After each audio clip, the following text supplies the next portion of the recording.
Alrighty. For the first time in a while, I think we're probably like almost on time. So let's get this show on the road then, shall we? My gamers, hope you all had a nice and cozy afternoon, because yeah, feasts are gonna fly at this location for the next couple of hours. As per usual, my name is Kyuukei, and I will be your guiding voice through today's Bounty Hunters FT7, our humble little weekly Guilty Gear Strive show event where players of all skill levels get to show what's what and who's who. And I believe with me on the mic, soonish will be another familiar voice from the Finnish Guilty Gear community. Not gonna spoil, even though it's in the title. So, week 3. Oh, speak of the devil.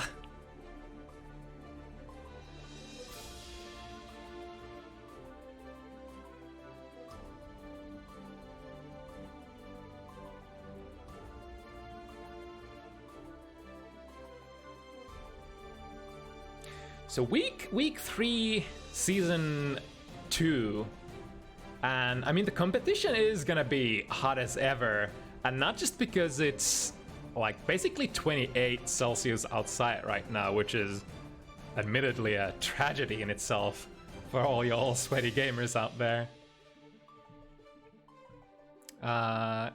Let's see. And I should be audible. There we go. Perfect. Indeed. Greetings, everyone. Gamers, hamers, especially gamers, hammers, as they say. Yeah, we're yeah, correct me if I'm wrong. I was just thinking about it. I think glancing over the recent high-level tournament results for the past couple of weeks on season 2, it kind of looks like we are still rocking largely the same strong characters as we were previous season as well, because it's been like Chaos, Nago, Geo, Ram, Zato. Yeah, I would like largely agree. It's like you have 2 decks of characters, like cards. You have the A deck, which is all the best characters, and then you have the B deck, which is the scum, the rest, and you just shuffle the top deck and like see who's top. But they're all damn good, and the rest are just like struggling to get like get to the high tier. Yeah, I think is like the theme of the season 2 patch was everybody got buffed in certain ways, and a lot of the characters who were already strong have stayed strong. I think some of the characters that come to mind, I think Kai has been maybe performing or being on the like up trend in performing in tournaments, maybe? And perhaps GoldLuis as well, although it's like GoldLuis has had like very strong players, dedicated players to the character for a long time. I guess the motivation to learn GoldLuis is a bit low, since they do have a lot of bad matchups, but I think GoldLuis would be the character to grind and get better, because I feel like that character can beat every single matchup. Yeah. Just take a lot of effort. And also a very interesting character in terms of how you know, input your stuff. So there's that as well. And then on the other hand, though, it's been kind of hard to play on tournaments recently because of that disconnection exploit, hasn't it? At least we haven't been hit by that too bad so far, but I think most of weekly European tournaments have had to, one way or another, sort of cancel the tournament, or at least play blind. Yeah, it sucks. Like, and if I recall correctly, this was an issue in Xrd also, right? I recall someone talking about this in Xrd times already. Yeah, I can't remember if it was like super early Xrd, PC era. That might have been while I was in Japan. There was some kind of like denial of service, like it crashes the lobby and shit. I can't remember, but Yeah, but this has been in strife since release. So, yeah, no, I remember around the first patch. I remember someone like I saw one tweet in Twitter, like saying like, "Holy shit, my nickname got changed." Like, didn't think anything about it, but now it's a full-on shit show. Yeah, hopefully they manage to find a solution. I guess we have a patch already coming out, so in like when was it? Last 1st of June. Yeah. So maybe July. fingers crossed they might be able to think of something. Yeah, like at least they acknowledged it. So I wouldn't, as a programmer myself, I wouldn't expect a fix for the upcoming patch, but who knows? Maybe they found the issue and it was an easy fix. Who knows? Yeah. But here's the hoping, and let's take a little bit of a look-see at the card for tonight. So I guess the first thing popping out is 3 Jackos.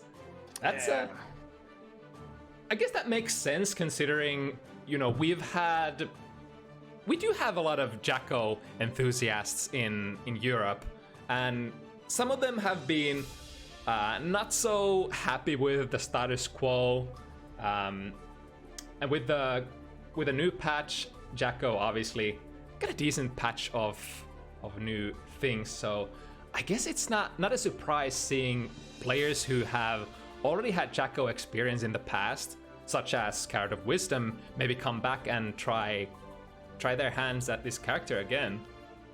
Yeah, I honestly think that Jacko is in a great spot at the moment, because even previously, Jacko has never been a bad character, in my opinion. It's just that if you play Jacko, you have to put like 10 times the effort to get shit done compared to other characters. But if you put that effort in, she'll be like, in my opinion, one of the strongest like B team characters, let's say. Right.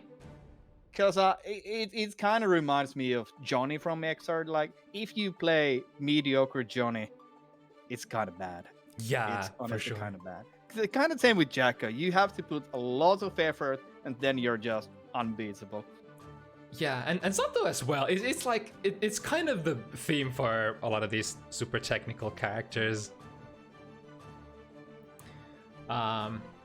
Other things, seeing Season 2 Chip for the first time on Bounty Hunters, I think, you know, Chip has definitely flown under the radar to some extent, not being one of the high-tier meta characters, but also having received, like, very few media-sexy changes. Like, I can't remember any other changes clearly other than, you know, the overhead wrecker getting faster and, you know, better. Yeah, nothing, like, particularly buff-like. It's kind of like side grades a lot, and some nerfs in the first patch. I think with the way Alpha Blade works, the diagonal Alpha Blades. I think that was a sum total nerf, but goddamn, Chip still flies under the radar, as you said. Like, Chip does so many war crimes, and no one gives a shit. Yeah, it's interesting to see it. Like vanilla. At release, we had a lot of Chips for probably good reasons, but since then, it's definitely been toned down. At least the amount of players who are piloting this character. Yeah, I see Chip as a version of Milia without a lot of airplay. Chip does a really goddamn good job without jumping at all in the game ever. Like, you don't need to jump with Chip. Which is weird coming from Xrd, like where Chip was always in the air and like doing weird shit and pressing Daijobu buttons in the air and but now like just whiff punish, bro. Kind of like Milia does, but Chip does it, in my opinion, even a bit better because you can't jump Chip's approaches. Yeah. Chip has always been, out of those two characters, the one that has, you know, who's designed to have the super good grounded buttons. And I guess that was actually one of the changes as well. Far Slash got... Yeah. Well, I mean, Far Slashes got universally better, but Chip was one of those characters who got a better far slash. Yeah, and I would say that for characters like Chip, maybe Sol, maybe Geo, the 2K change that reduced the knockback is massive. Like it feels so dirty when Chip just runs at you, presses 2K, and he's still literally right there. He can do anything. Yeah, I have the same sort of vibe that maybe the universal changes are actually the big changes to Chip. And I mean that kind of goes with a lot of characters this patch. The universal changes changed a lot, and it's just different characters take those universal changes for they do their own things with them to varying degrees. In terms of players, we have, let's see, new players. We got Maamim from UK on the first slot match. No previous data on them, so super interested to see how they perform. We got a couple of... Enigma. Yeah, speaking of enigmas, couple of... I think these shouldn't be enigmas for us, or at least for me, but like Benny and enenri. Two Finnish players I've never seen before are going to be battling their respective matches here tonight. I have some intel on enenri. I just played like 20 match sets against them, and they're pretty tight. Yeah. Good combos, a bit of blockitis. But I mean that's a very common disease for Guilty Gear players. It is. I think enenri is probably the player I'm looking forward to seeing the most, just because of, you know, how much of a wild card they are. Looking at their, like, spying at their Clico rating, they seem very strong, but we gotta take into consideration who they're fighting against today as well. Deknud Jacko, phenomenal player on their long-standing main character. enenri is gonna be in for a very wild ride tonight, that's for sure. Yeah. I especially with the changes for Jacko. Jacko's normals got buffed to the skies. Like, they got so goddamn good. Like, there's no goddamn hurt boxes in the buttons anymore. It's crazy how much, like, the neutral game for Jacko got buffed. But with the first player getting on the cab, we see Maamim, Ino, and I don't think Ino has gotten a lot of love in this patch. Like, from the universal changes, like, I don't think she really got anything.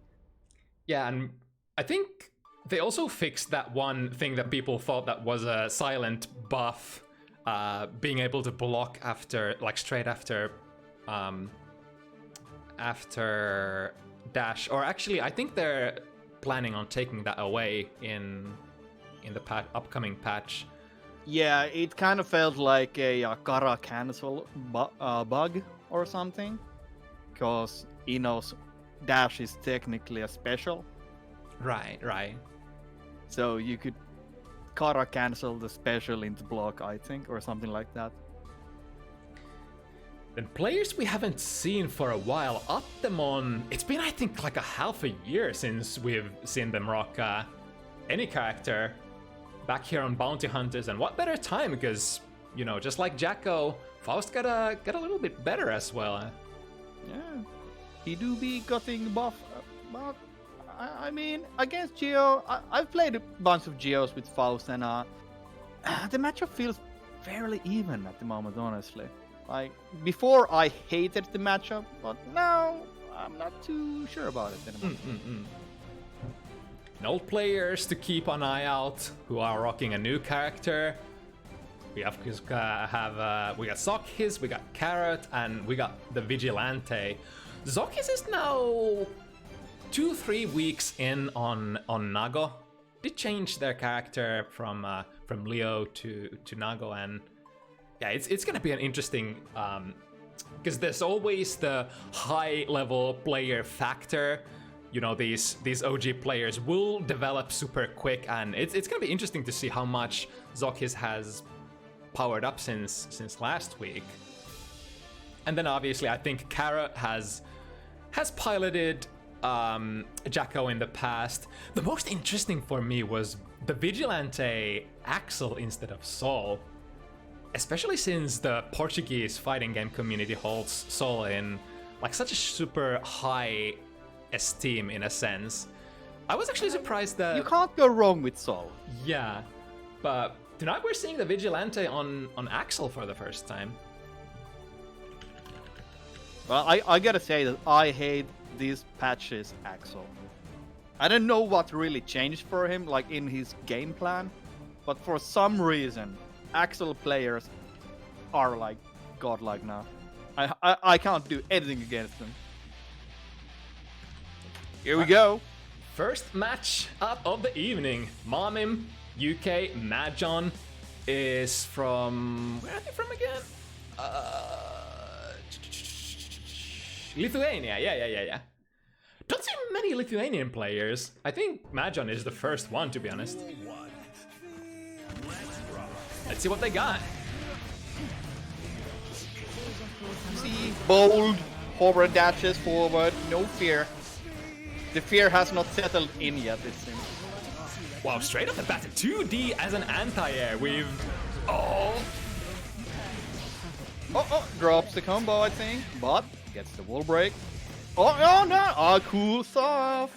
Is that enough? Infinite? Oh, they're deeming that the super wouldn't be enough to take the match, huh? Yeah. That should actually take go. it at least. Yeah, I wonder, they might have been, you know, kind of in between. Is the super gonna kill, or should I reset one more time? I guess there's no shame when you're, you know, to just, you know, take the wall slump and not break the wall. Yeah, you have the time to do your stuff and get the enemy HP down. Oh, baiting burst, I think. Very hard to read. Oh, Wow, kind of that's- nothing on meaty. Jump P over, that's rare.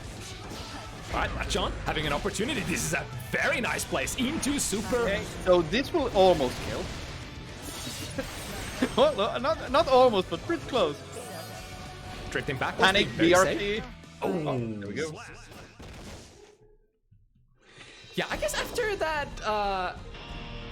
heart knockdown, if the opponent doesn't want to give you that drift, you can't really get it off because it's not a true reversal. But Yeah. if they hesitate with that 50 meter, that could have been a reversal super as well. So the RPS is there. Sure, I kind of hate that Madjon didn't go in after the super wall break, especially because they could have gotten a meaty. Yeah, especially with very low amount of health and the kind of committal neutral for you know, a lot of special moves are thrown around. Ooh, gets the 5k in there. Slow. Popping the spend here. Is that's not quite gonna be enough, however. Okay, Zemewa, nothing. Actually, I think Gio actually does get a dash 5k on the normal break, and it's like a challenge, not a proper meet. But one of those things, if you know, wants to hit buttons, they probably can't because you have like enough of an advantage. Little buttons also not the best ones to challenge a fast opponent. Yeah, you know, kind of, if she wants to press a button, probably from decent range away, because she does have decent amount of disjoint, especially on her heavy buttons, so rather not a challenge, but a sort of counter poke. Ooh, finds a jump D though!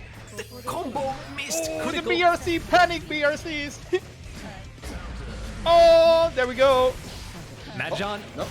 is sitting on a round lead though, so opting to keep the burst here. I kind of like that. Yeah, no, hero bursts against Ino rarely work. I think that's kind of the theme of Strive. The millimeter HP bursts, kind of with... A decent amount of damage for skill. Use the RC. Safe RC. Ooh, It was interesting. close. If that would have been for Geo, it would hurt a lot. Good preemptive 6B starts all this pressure. Why is he in the air? Launching madjon out of the sky. Ooh. Caught with the, I think, was that the S version or the heavy version? Worked out with the stroke the big tree. That special move. That's also a move that you don't see Enos do that much anymore, because the heavy version is minus. Right, Well, especially... people do keep using it still. Yeah, there's like... I wonder the function of the heavy stroke is probably more like neutral oriented, footsie oriented now, because it is so slow and, you know, not even being plus on block, it has just a lot of counterplay against it. Then again, the S stroke probably still has its uses as you know, frame trap, or if you sink 50 meter in it as a pressure reason. Yeah, and you can get like throws and stuff from it, and like DRC throw. Oh, just YOLO diving in. Too far away. Maamim choosing to. Oh, what the fuck was that? Did they? I think that stroke went under 5k there. Yeah. Strong Sata. 40% gone. Very nice backdash. Managed to flip the positions. Oh, here we go. Eno time. Well, tries to jump. Finds the low. Opting to not spend the meter So here. he will not kill. Maybe he would have, but oh, so many throw whiffs. Trying to find that one good hit. Oh! Ooh, actually had to burst there against the 5 PP conversion. Because with that new counter hit slowdown, would have probably been able to get enough jabs in there to finish it off. I think they would have, yeah. Now what's it gonna be?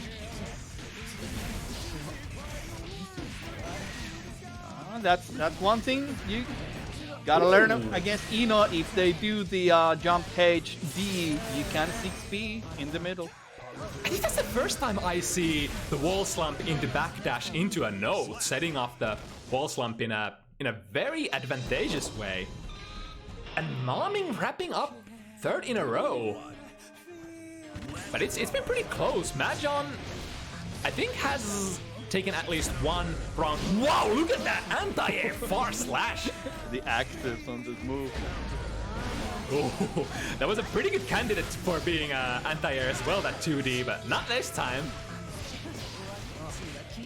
Oh, a little too close with the meaty. And here we go, Eno forced to take the wall break. That spends the meter and gets right in there. No wall break. Yeah, that's very smart to use it there. One more hit for Madjon would have been it. I think shimmying a throw. Maamim kind of spending all their meter, but still gets the dive in. I think Madjon's weakness in this matchup now has been the dives. I don't think Madjon maybe knows what to do if they block a dive. Alright, get the wall break. Maamim dealing a decent amount of meter. Nice 6P out of the sky. We can definitely flip this. Madjon does have a lot of meter. Oh, that's gonna hurt. Very nice with that reversal super, gets a hard knockdown, gets a mix-up, finds the hit. Maamim. Just block the mix-up's forehead. Yeah, about that. But it's been not just the mix-ups, but Maamim has been, ooh, I think that was the first good challenge on those dives. Now Madjon. Looking at a very, very convincing round here. The 5K barely whiffs, but still gets enough time to fire that 6P. Yeah, Madjon really desperately needs to break this momentum if they still want to sort of retain on a not too desperate looking situation. Yeah, those dives are somehow just landing every time. It really does require you to sort of stop what you're doing for the most part. The dives are very fast. You're probably not realistically reacting to them with an overhead. Wow, that close slash gets an anti-air. Madjon, not willing to give away the pressure though. Burst coming back for Maamim. That's for the win. But doesn't get to use it. But yeah, the dives are pretty nasty. They're kind of fast without the charge, and but they're -7 or something on block. Like if you block a dive without the charge, you can always punish. Yeah, it's kind of like you might sometimes get away with it if your opponent is, like we said, like not ready to deal with it. And then again, you know, if you manage to hit it, you're usually gonna get a hard knockdown, right? So that's fairly. Yeah. That's very valuable for Ino. So even though the risk is high. Oh my goodness! It all went downhill from the side chain pros. Ooh, madjon. That's not plus anymore. It's the jump D. Is that not quite gonna be it? But again, very nicely flowing into what looked like a pressure reset. It's yeah. If you're not ready to make your move, even if they drop something, you might not get your. Ooh, there we go. Punish, but nothing big. Testing the waters, I guess. I mean, that's better than nothing for certain. Ooh, nice find to 5k in the air and baits the burst as well. Yeah. That looked like they were not gonna make it to punish it. But man, then I forgot that Geo is super fast. Geo with their step dash. Oh! Very early burst there. I love how the choice of sort of the forward dash anti-air for madjon has been 5k and it has been working out pretty well. I guess it controls the space in which Ino likes to move a lot. And it's... how fast is it? I can't remember, but I would guess like 6 frames, probably? Is it 6 or 7? Check it. It is 6 frames. Yeah, 6 frames. Not too bad. Because, like, the best... oh my god, actually managed to hit a 6B against that dive this time. Must have been a preemptive read. Yeah, I'm guessing madjon is just pressing 6P on read after they see Maamim go in the air. Right. It's not too bad of a maneuver against Ino. Oh, easy note meaty. Something happened there for sure. I get the small wall break. Now madjon very low on life. And this is to trade against the dive, but trading in that life deficit, probably not good. This is gonna be super important. If Maamim manages to take this, it's gonna be overwhelming advantage for the Ino player. Yeah, madjon for sure feeling the heat at this moment. Decisive throws. And next one will end it, but okay, no, just betting burst, I think. No burst debate actually, but good 5B. Oh! With the secret handshake. Oh, did you? Yes, indeed. All right. They missed that they got the meter for the RC, but still got the OTG.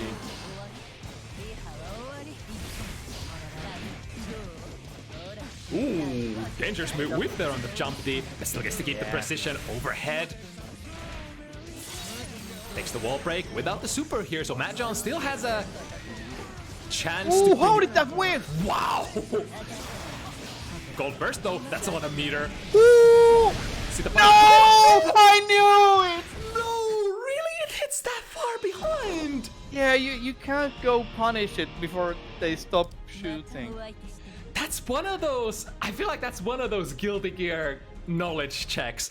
I generally tend to... I didn't even know that was a thing to happen. I've always, you know, instinctively waited it, fearing that that might happen, but that's the first time I see somebody trying to punish it too early.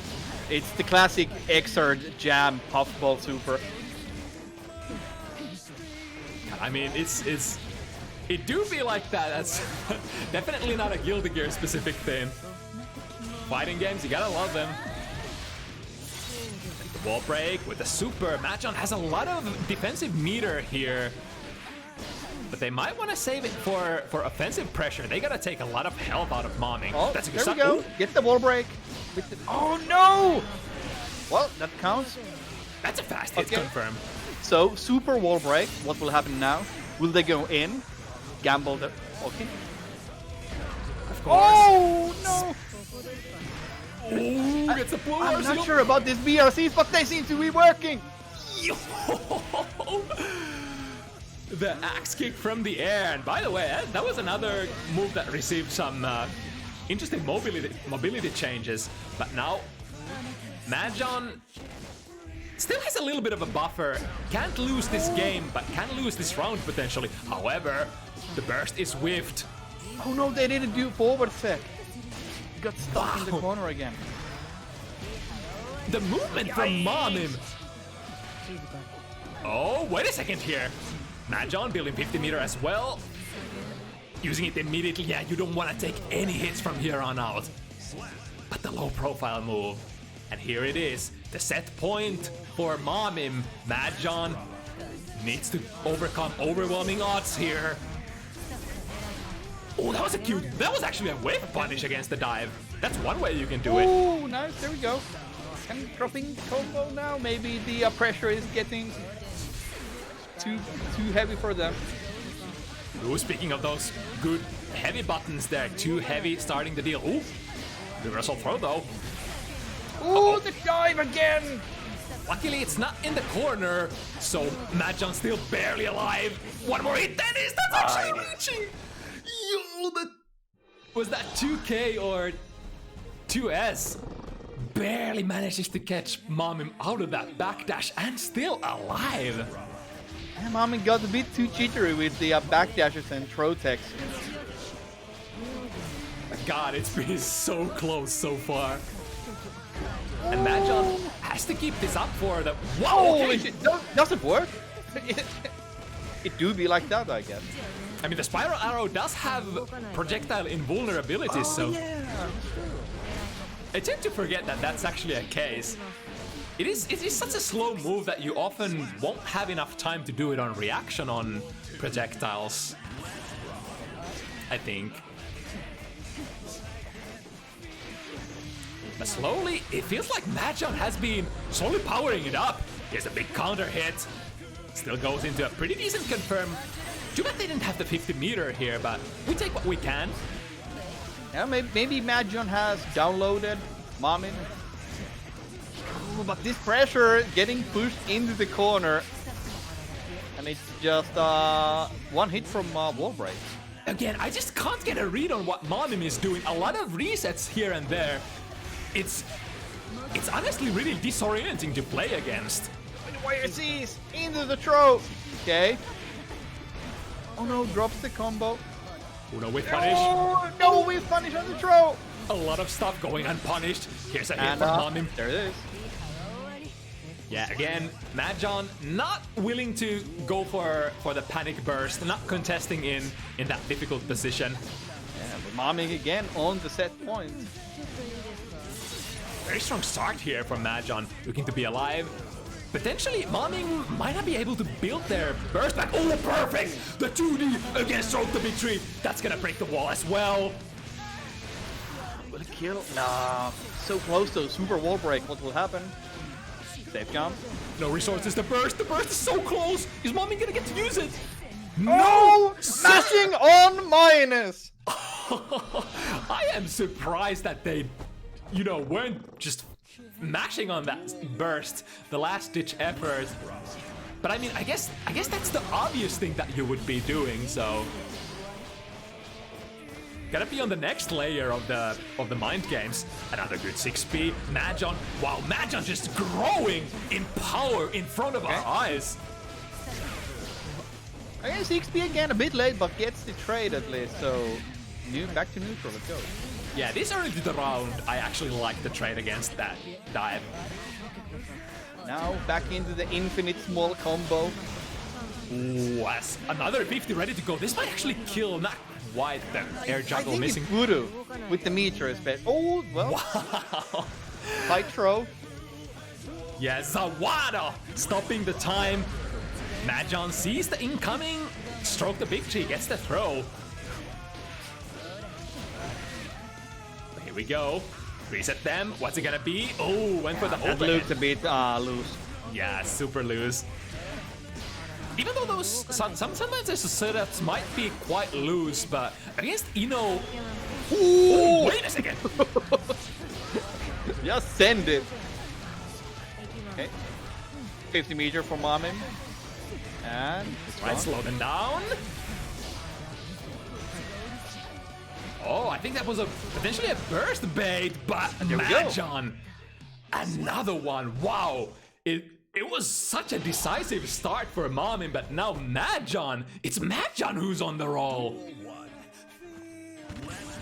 6-4. We only need 3 more to go, and if the momentum can't be broken by Maamim, this is looking pretty decent for madjon.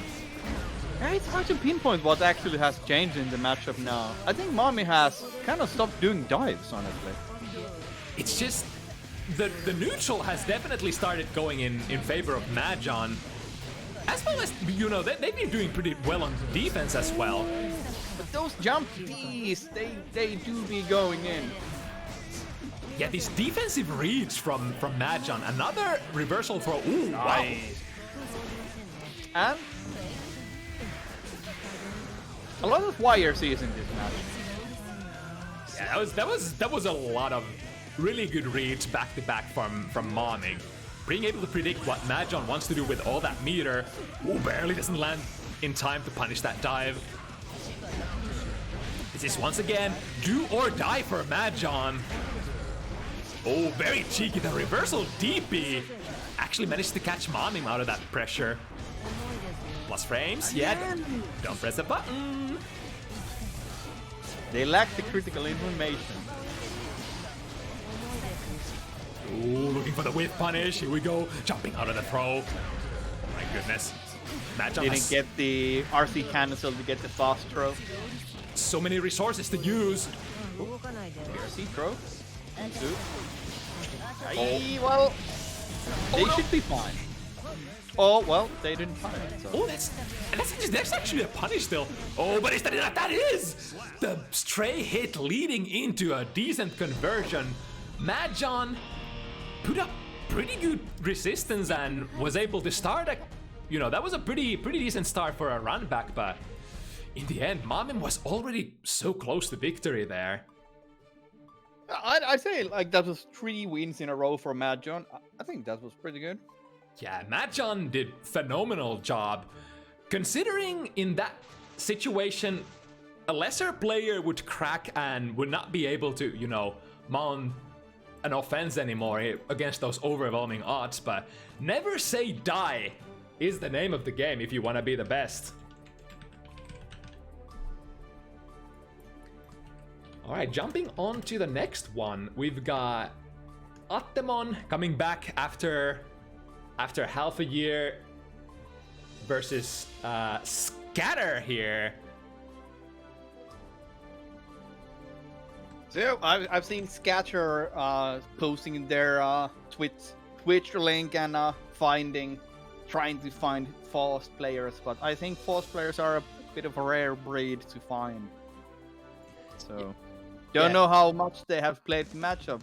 I'm guessing Attemon has played the matchup a bunch.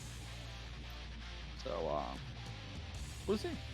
I think Geo players have been sort of on a rise again. We saw a lot of Geo players at the start, like at the release, then they went a little quiet, and now we've been seeing more and more Geos. So I think Geos should be readily available to play against. And Attemon has been playing the game since the start of Strive, so chances are you're right. So one thing to look forward in this matchup from the Faust side is to always crawl the Travao, the spiral arrow. Oh, you can actually do that? Yeah, that's like day 1 matchup knowledge. And day 2 matchup knowledge, with the latest patch you can crawl the up dog kick also. Wait, so it's like if you block 2D, always do micro crawl forward and you'll crawl the up dog special. Wow, that's nutty. Oh, onto their own banana peel here. Scatter. Yo, this is so scary with all that meter.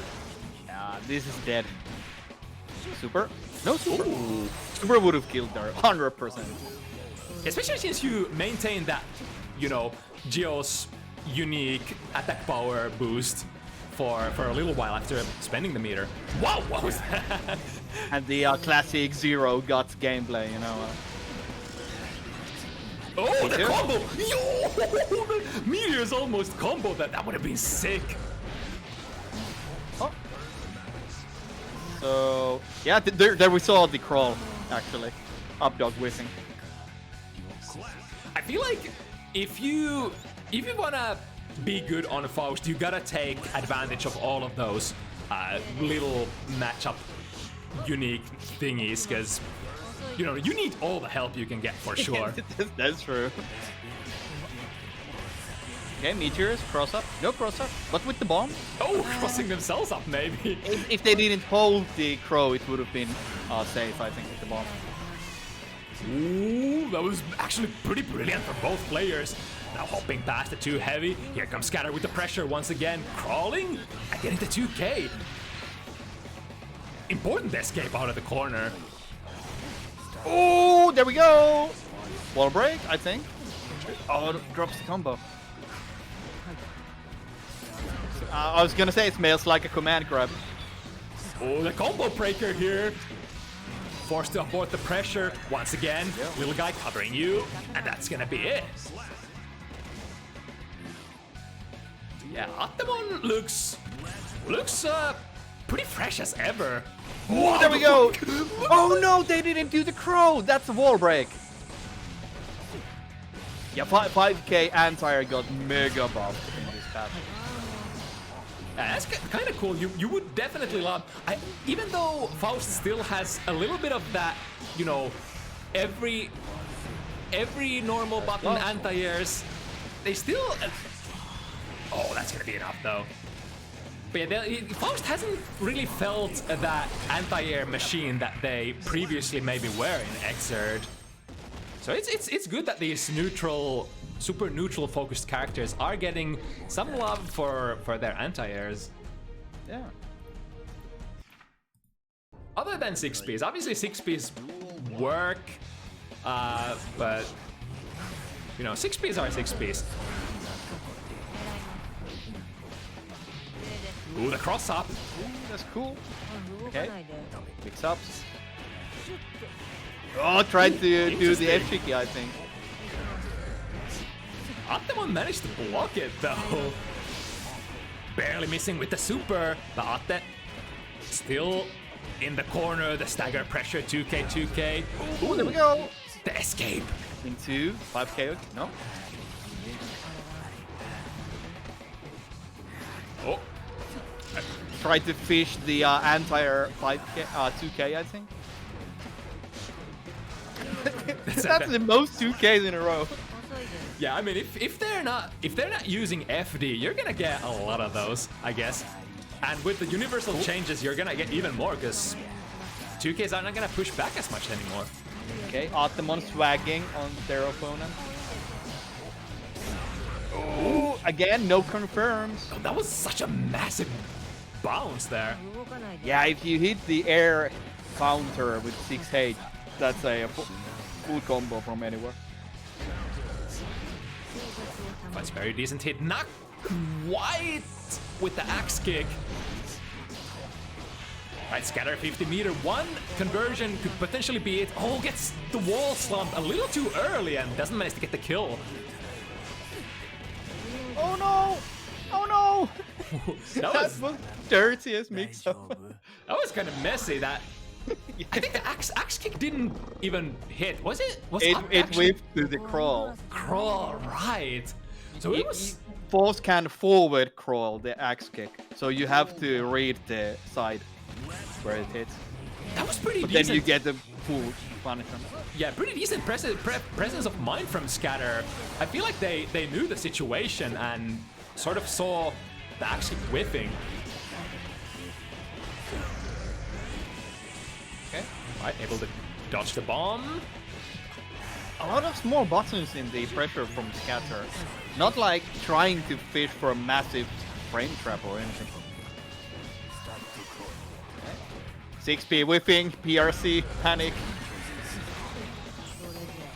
Oh, even the blocked burst was not giving Scatter the pressure situation there because of the little guy. But now, find the throws. Those throws are so strong. Wow! Okay. Swag Ender didn't need to do baseball, but it's cool.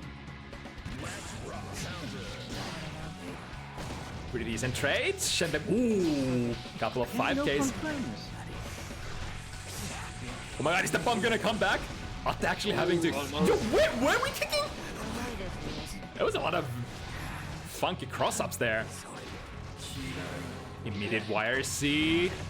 Oh, Scatter wasn't blocking on the frame. what they don't do. Meteors and into a cross. Oh, the classic! Meteors coming, go straight into the left, right. You love to see it, and very decent reaction times from Atte. Seeing that the meteors are gonna come out and immediately goes for the mix-up.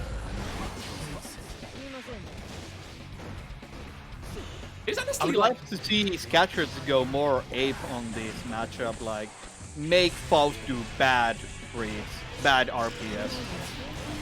Almost goes over the minions. That was a good idea. Atte staying fairly tight here. Okay. Oh. Minions, they're not too scary, honestly. Like, if Faust isn't there, don't worry. And I like, best case scenario, I guess they're gonna be like a combo breaker. Yo, look at that. Skipping past the banana peel. But again, Scatter not quite managing to find the pressure, big pressure position. Gets hit by their own bag. Last. So, there's a possibility for Scatter to do an instant overhead. Alright, because the Afro increases hurt box for Faust as well, right? Yeah. It's not as radical as for others, but it does affect. I think Geo can do instant overhead, maybe, I think. Yeah, and I guess it would have been applicable there as well, because Scatter didn't need too many more hits. Oh, finally finding a little purchase with the stagger pressure. Nice with punish. Oh, again, crawl. That's the crawl, yeah. You gotta be very careful with Giovanna with their specials in this matchup. Because Faust can crawl all of them. That's honestly, yeah, I guess that's one of the reasons why Scatter hasn't been able to, you know, keep their pressure long term. No, they fumbled. But yeah, like this matchup, in my opinion, is Giovanna just doing tick throw, tick throw, tick throw. And I guess that makes sense. That's kind of what Scatter has been doing so far. Ooh. Almost all of the special cancels have been read by Attemon and crawled under so far. So what's left? It's just, you know, the stray hits at neutral. Oh, Atte had the hammer in the mix, but they didn't realize it early enough. Okay. Safe jump. Oh yeah, like you said. But that's not enough though. Didn't RC, they had meter. Ah, there we go. Wow. Yeah, Scatter was already like also in the middle of a backdash there, so not a whole lot they could have done, I guess, other than, you know, guess the instant overhead ride, huh? Yeah, it's a messy guesses at that point. Like, I think maybe like just YOLO DP after the wall break and see what happens. Right, are they getting things started, or do they? Oh, Hero burst.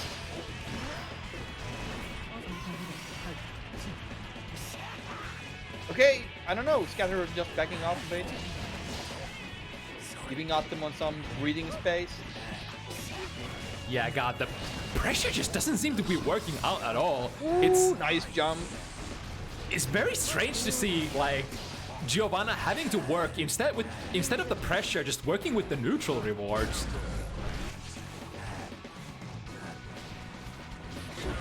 Oh, but speaking of the neutral rewards, 2D is still a beast of a button.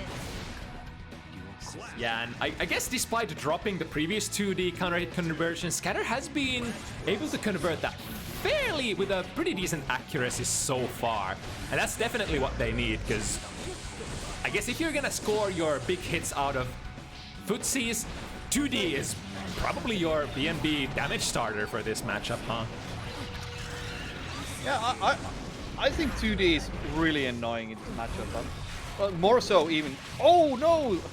Good idea with the throw, but a bit too far. I think 5H for Giovanna is a nightmare. It's just an amazing button in my opinion. Oh, fast canceling into the throw. Here we go, safe jump. Oh, tried to go for a burst, but oh no! That was a super. Still got it at least.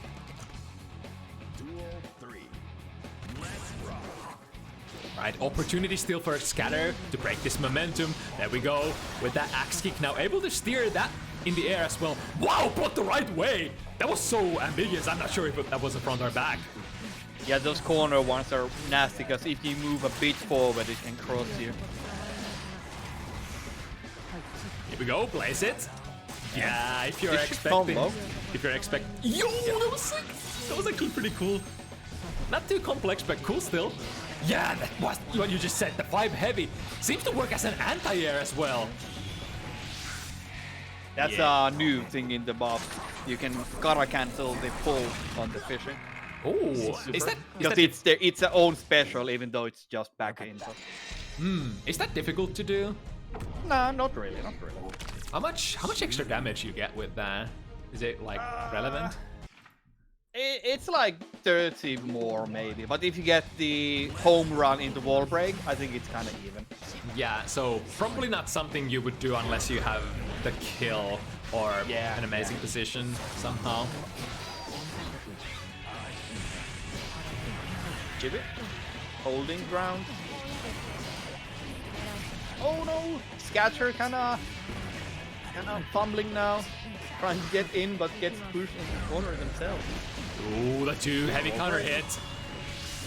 Sealing with a super. Probably not gonna kill, but pretty decent damage for considering it's Faust. Yeah, looking for that one hit. This is such a comfortable position for Atte. Nice. Just drill it.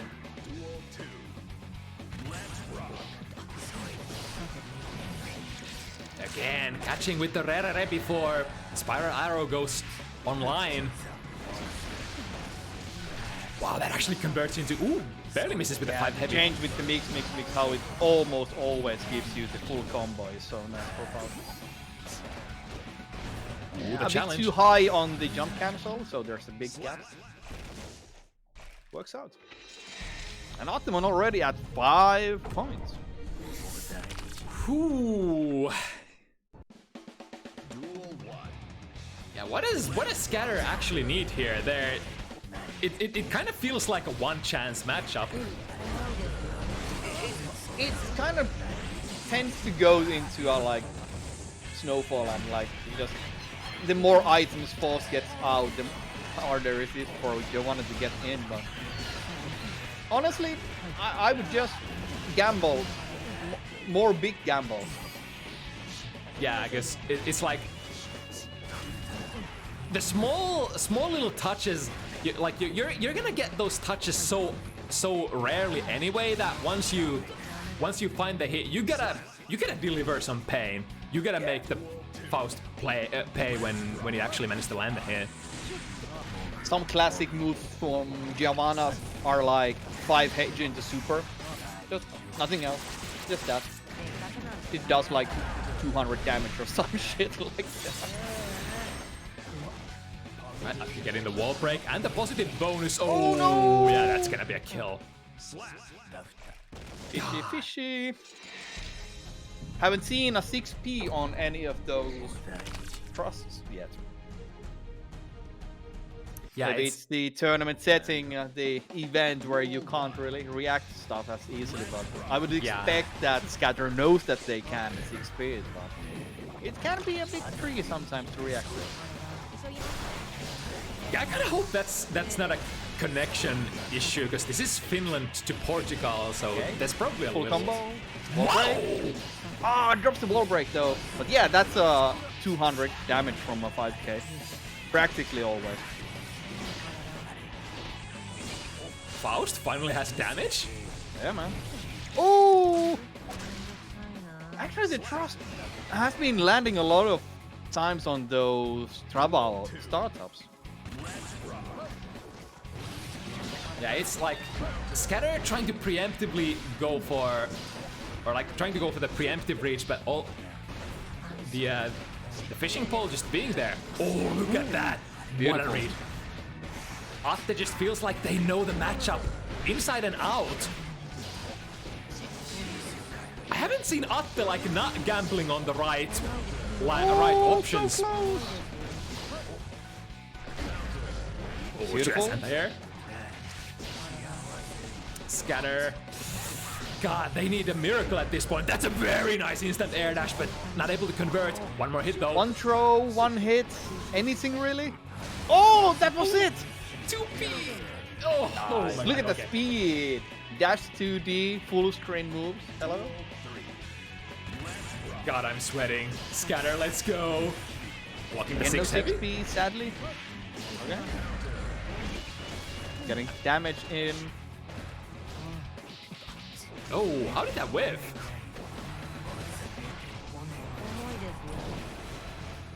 The Getting out, chase. getting in. Yeah, Atte doesn't get to press a button. Ooh, my That's goodness. it. The slow super. Oh, tried to go for a cross up. Scatter not having any of that. That's also very minus, so it's a shame that Scatter didn't get any better. Afro is lit. God Crush. Well, Oh, the hammer is coming. Forced to hold still. Again, the 5 heavy has an anti-air. Last ditch effort. Scatter firing the burst. oh, there we go. 2D was not fast enough, especially with those slowdown frames. Atte catching Scatter in a very precarious position. The 2D not being active yet. That was, I think, the best, showcase of how this matchup should be played from the Faust side that I've seen so far. Yeah, I think a lot of those critical moments were like crawling the axe kicks, like not giving them the opportunity to even try to mix them. Yeah, and the frequency with which Atte was RPSing in those scenarios, it just didn't stand still at all. They just went in with the right reach all the time, just didn't give Scatter any chance to run any pressure. And yeah, when you play all your cards right, that's, I guess, what it's gonna look like. All right, but on to the next bout. So ZoK with the new shiny Nago versus I Hate Megafist. I Hate Megafist had a very nice debut showing. I think it was last week on Bounty Hunters, taking out a very decent competitor in Tikivik Soul. Let's see if ZoKHiZ has, accumulated enough power level on Nago to be able to challenge I Hate Megafist here. Yeah, I think ZoKHiZ has had some pains in the Discord about this matchup overall. Or I guess it's overall about Milia, because Milia is a goddamn menace in this patch. Yeah, definitely improved from the Milia of last patch. Yeah, the way they buffed Milia's neutral with the pretty universal changes like Far Slash and 2K, but Milia got so much out of that. It feels that Milia is so tricky to catch now. I'm not sure what it is exactly. It is probably like the Capel changes, but I just don't seem to be able to catch Milia very accurately myself either this I patch. honestly think it is the Capel. Yes, nothing really changed for her in the air except Capel. But in the ground, so much of her neutral is present. That's it. I think my Milia experience in this patch has been strictly against I Hate Megafist as well. And I Hate Megafist is really good at playing, you know, like just like this, just being slightly out of the reach of the opponent. But Nago, then again, doesn't really care, I think. Like, one of those characters that's kind of fine with just chilling. Because they get blood back, then they can try to get, like, Fukio in with the extra blood they got from just standing around. ZoK finding a big one to finish it off. Close slash into close slash, classic. Opening it up 1-0. ZoK using that extra knowledge that you can actually just match between two dash pages from Milia. If this matchup was played previous week, I would have said that ZoK probably was not ready to face I Hate Megafist yet, but now with the 3 weeks, it's looking much better. It's a disastrous throw. Also, got to say, ZoK's air throws are pretty on point. Yeah, I guess you better have your air throws on point, because like the trajectories that I Hate Megafist is moving around, the air dashes, the cackles, really far, high in the air.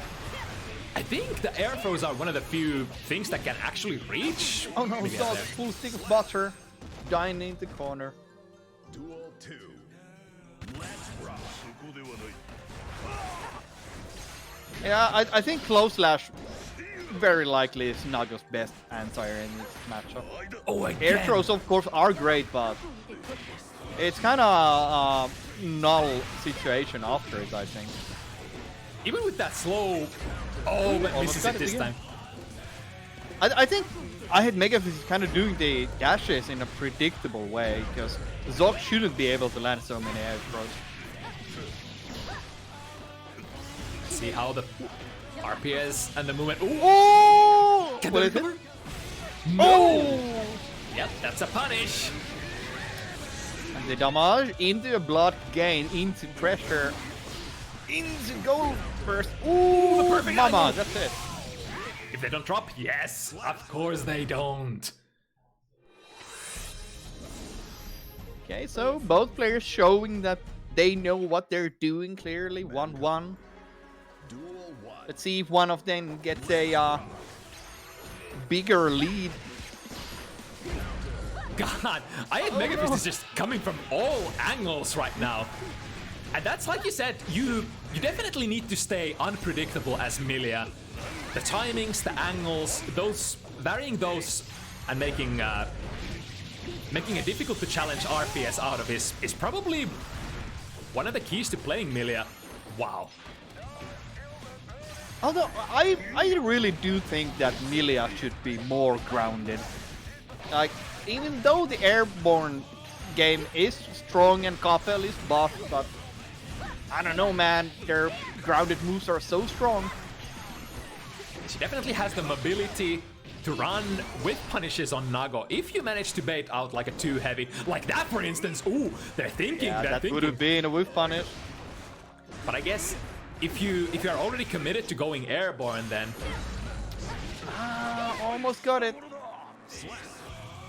but here's the thing, ZoKHiZ is getting an air throw and an Oki setup for sure, but not dealing that, like the single air throw does not deal too much damage, whereas if they fuck it up and get counter hit in the air, I Hate Megafist is probably gonna score a pretty decent Yeah, combo. if you land Kapel, jump H, jump S, any of those counter hit, you can get like 200 damage and a wall break.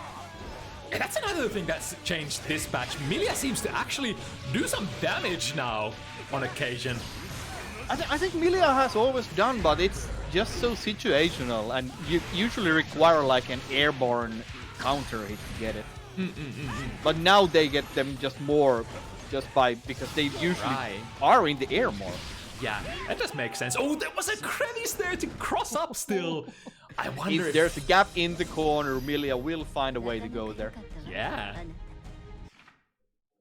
Those are the worst kind of cross-ups when you're not quite sure if you have to block the cross-up there or not. Yeah, the 1 pixel cross-ups. Ooh, that works too. Beautiful. Yeah, that's another option. You don't necessarily have to get in there in the sky to, you know, air-to-air them with the buttons or air throw. You could also try to hunt their landing frames if you space yourself correctly and crouch under. Okay. IBFT gets Milia out.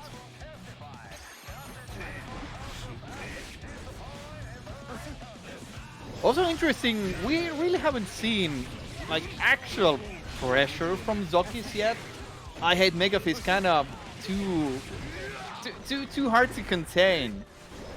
Right, it's like the FD usage pushing the opponent away, and then Milia with their, you know, fast jump, fast mobility. They're very slick. Unless you're point blank, you don't get to keep them grounded for free. Ooh. And the way how Megafist always gets like single hits here and there kind of prevents ZoKHiZ from actually starting their game plan. Yeah, I hate Megafist's playstyle is very annoying to play against, I gotta say, and that's good. Once again, finding the cross-ups here goes the... Just look at the conversion here.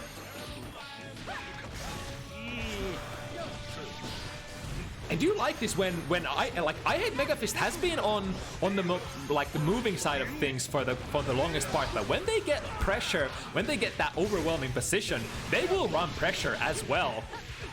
So, will this kill? Nah, it's Nago. Nago's pretty tough, right? Yeah.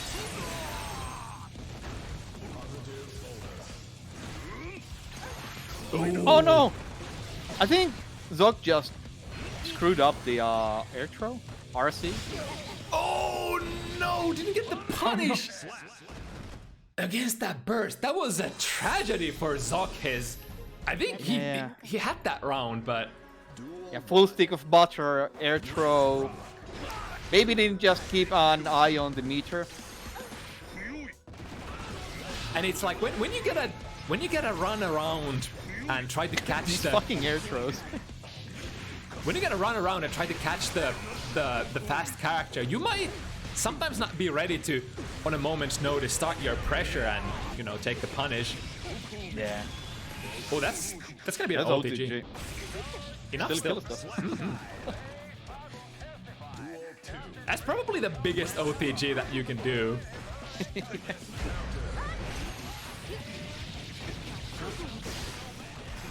Right, trying to set it up. Ooh, being very careful there. And back to zoning we go. Or not really zoning, but the being very being a nuisance. Being a nuisance, yeah, that's a good word.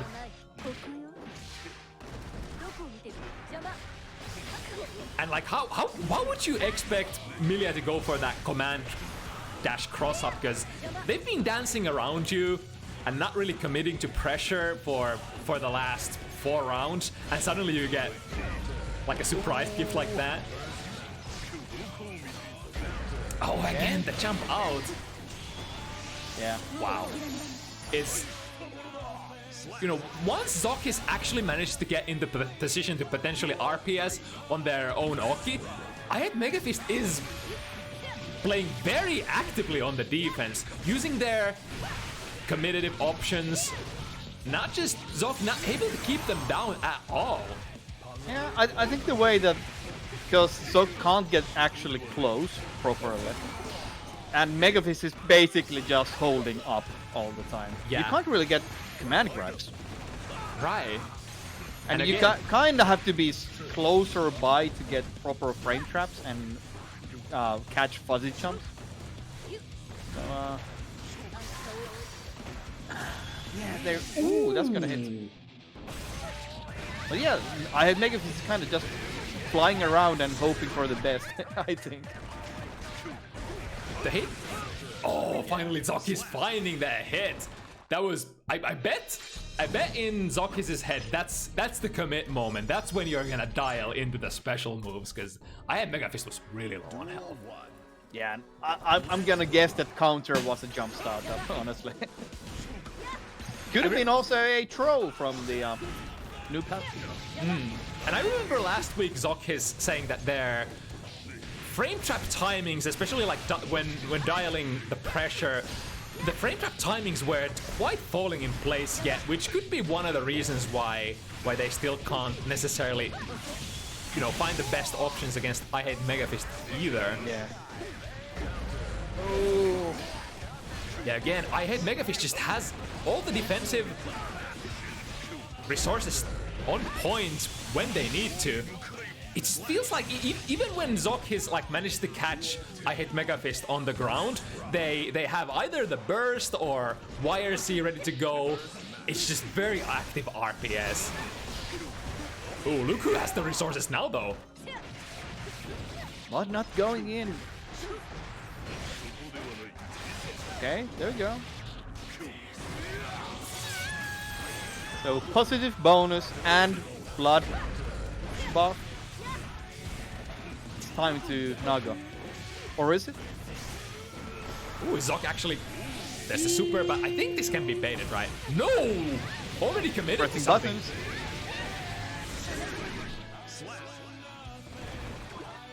Alright, ZoK needs one more round to bring it even. 3-3 here. Oh no! Ah, I've seen this before. The classic. Oh no! Oh no! What's Just going reset, on? huh? Get a little more damage before the Calculated. wall break. Ooh, that was a great whiff punish, but didn't commit to the knockdown. Yeah, you can't really confirm 2k hits, I think, as Milia. You just gotta kind of dial into 2D. Oh. Yeah, I caught the cancel, the disc cancel, I think that was. It's strange how a very massive part of ZoKHiz's rewards seem to come from the defensive situations, but it does make sense considering how I Hate Megafist plays.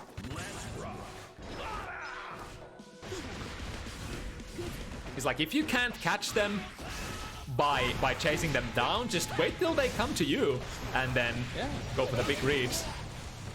And I guess ZoK being a big body player, ooh, nice burst there, but again, the idea was to keep I Hate Megafist in the corner with that burst, but you know, just not able to do it. Oh, there was a cross up. Yeah. Dirty. ZoK has that 1 pixel forward move and got hit by that. ZoK is scared of reversal. Oh wow, wait, what was the hit that the I Hate Megafist scored? That looked really funky. It's definitely a Milia hit. Again, the angle, the really good angle from I Hate Megafist scoring a very decent combo, forcing ZoKHiZ to burst here. Oh, maybe an opportunity. Yeah, look at that, very active with the FD, trying to push ZoKHiZ away. No IBFD though on the far slash out combo. Yeah, although I guess it is kind of tricky to go for, or not tricky to go for, but Well, the second far slash is always identical timing, so it's pretty consistent. the question is obviously, have they practiced it? If you play tower at all, there's like 50% Nagarugi, so you have time to practice it at least. Right. Alright, I had Megafist taking the lead once again, 4-3. Not too bad yet though.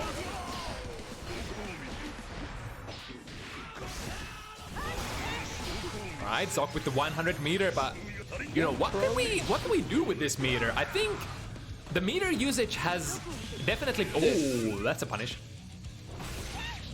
Again, the defensive position and the super to respond to I Hate Megafist's option. Once again, no RC, I think they could have killed from that. Maybe.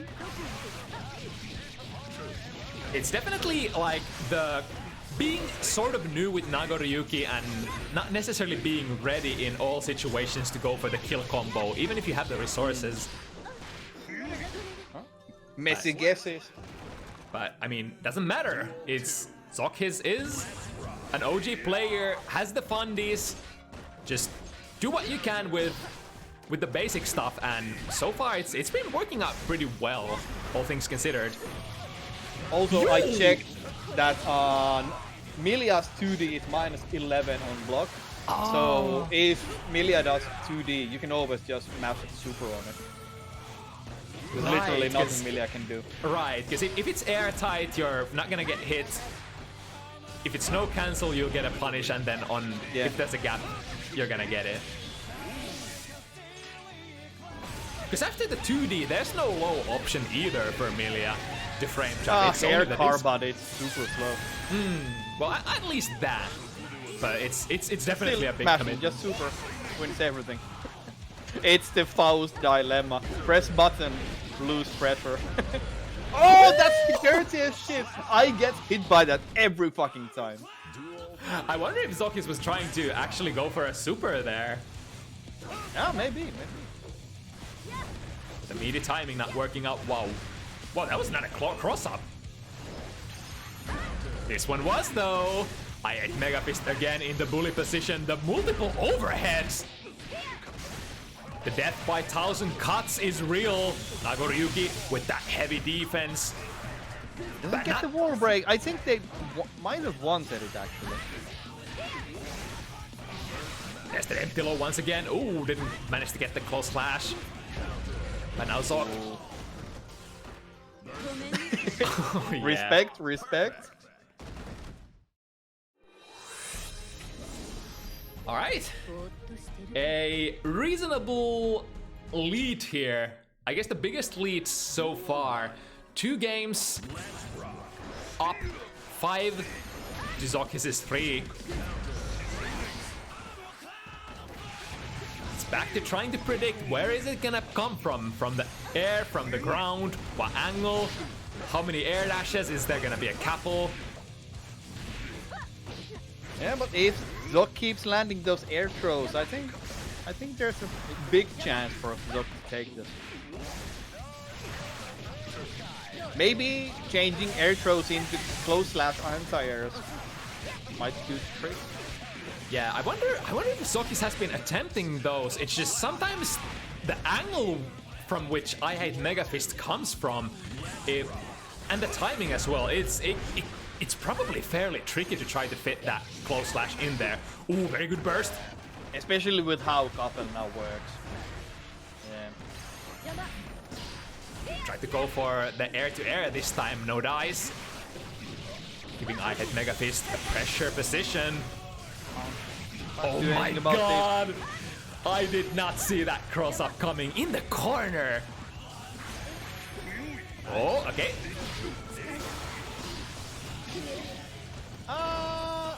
I'm guessing that was a super attempt. Yeah, it's again the meaty hair car.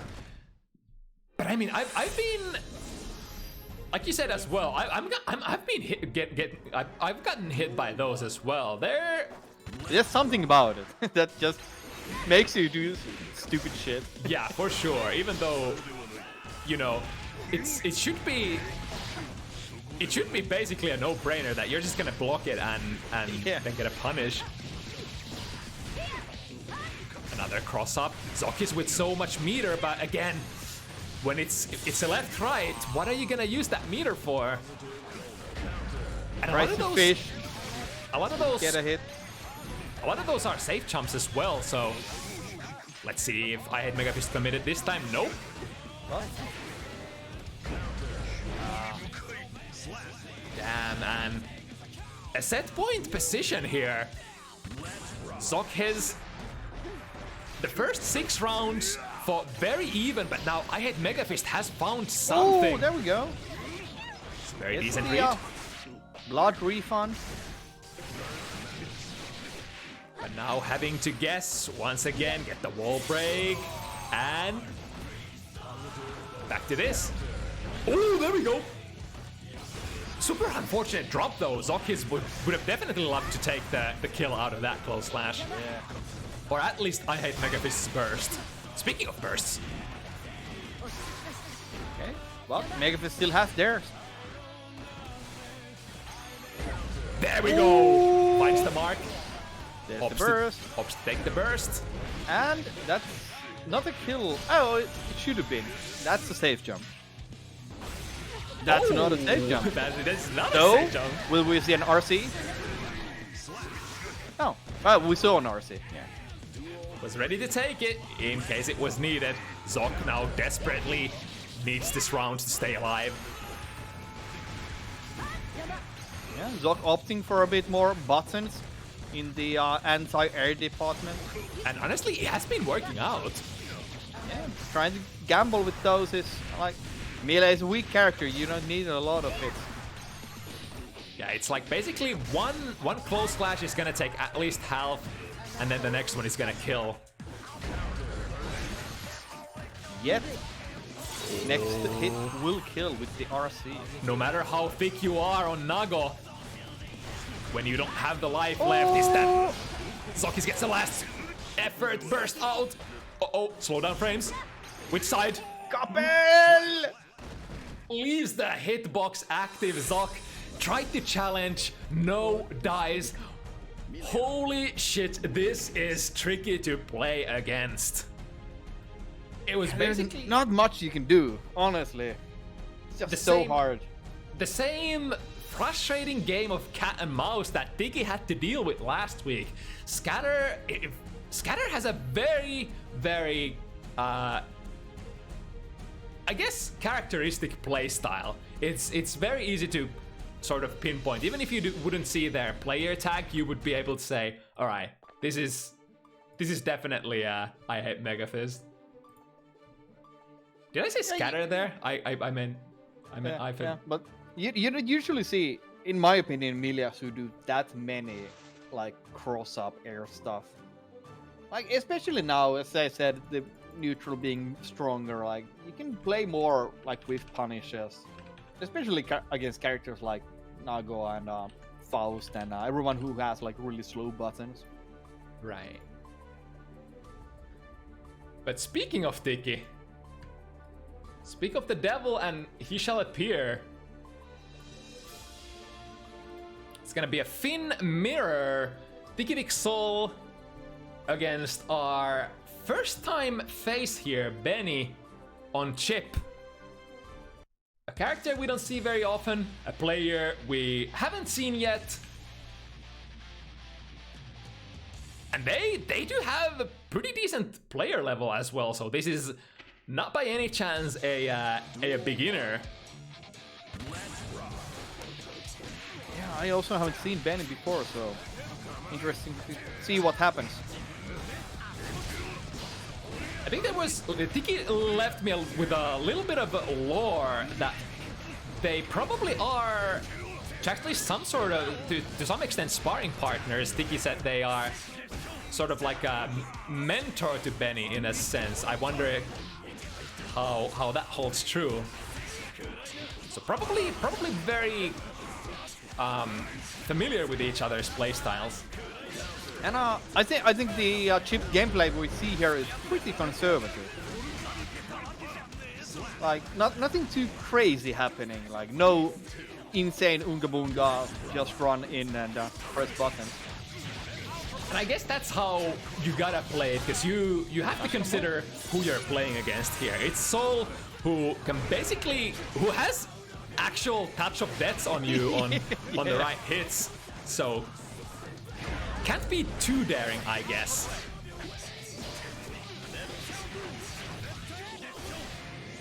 And so also at neutral, I guess what chip players. Ooh, the fast.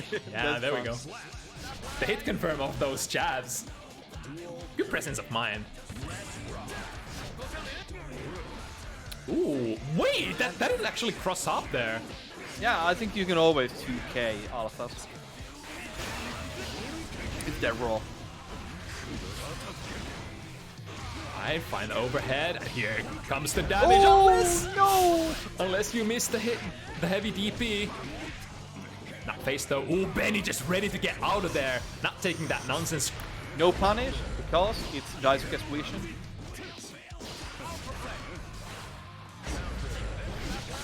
Ooh, finding a hit. We got the meaty 6k.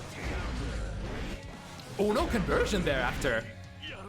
Guess we didn't need it, huh? Tiki, the first one to open it up. Soul. Win. Yeah, I was about to say, Chip, definitely, Chip players usually are Duel 1. accustomed to being, you know, the character on the ground that has the better buttons. In that sense, this matchup feels kind of bad against Sol, because Sol actually has some pretty decent options to, you know, as far as buttons go on the ground to put out there and preemptively poke Chip out of it. Yeah. I think Chip's like major tools are like far slash and 2D, especially now with the better far slashes. And I would imagine 2D goes under something, maybe under far slash. Soul far slash. Finding the 6B. Resetting and no conversion. Ooh, the cheek throw from the self-cornering. Duel 2.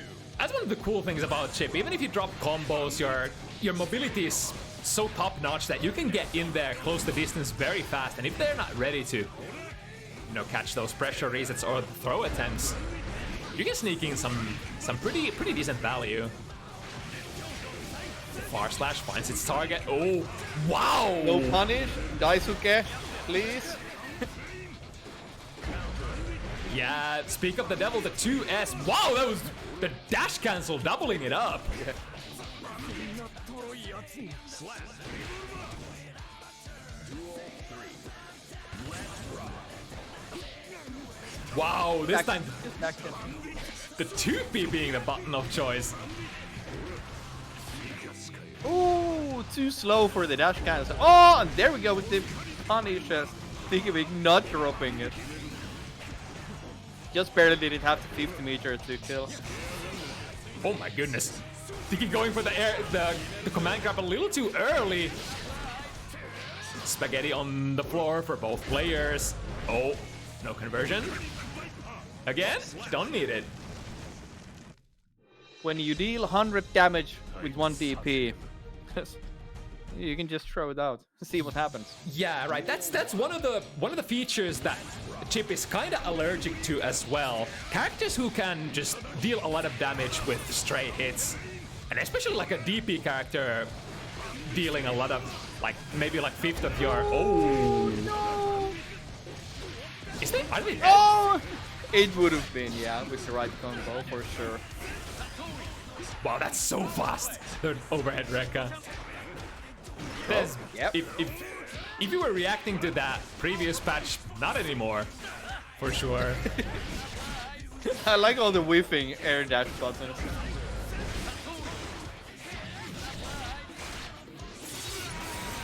At the wall break, Tiki with a decent amount of meter here for plays. Ooh, the dash 2K was almost a whiff punish. Oh, jump in, finds the mark into the low. Tiki was, I wonder, may have been trying to press a button or a DP there. Yo, the active frames. 6B. Scoring a little bit of a hit here. Oh, big one. Yeah, I would say that's a smart burst. Yeah, especially early to the round, it's like Chip takes so much damage from just like 1, 2, 3 hits of their combo. They kind of have to burst early to not be put in a situation where they don't have any life to gamble with anymore. Yeah. Ooh, is Tiki gonna burst? Tried to be very burst safe there with that RC.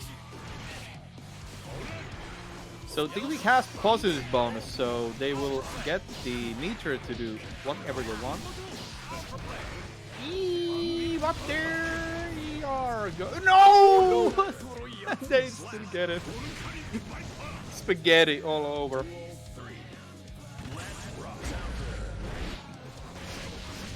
Alright, the 2K into a tick throw.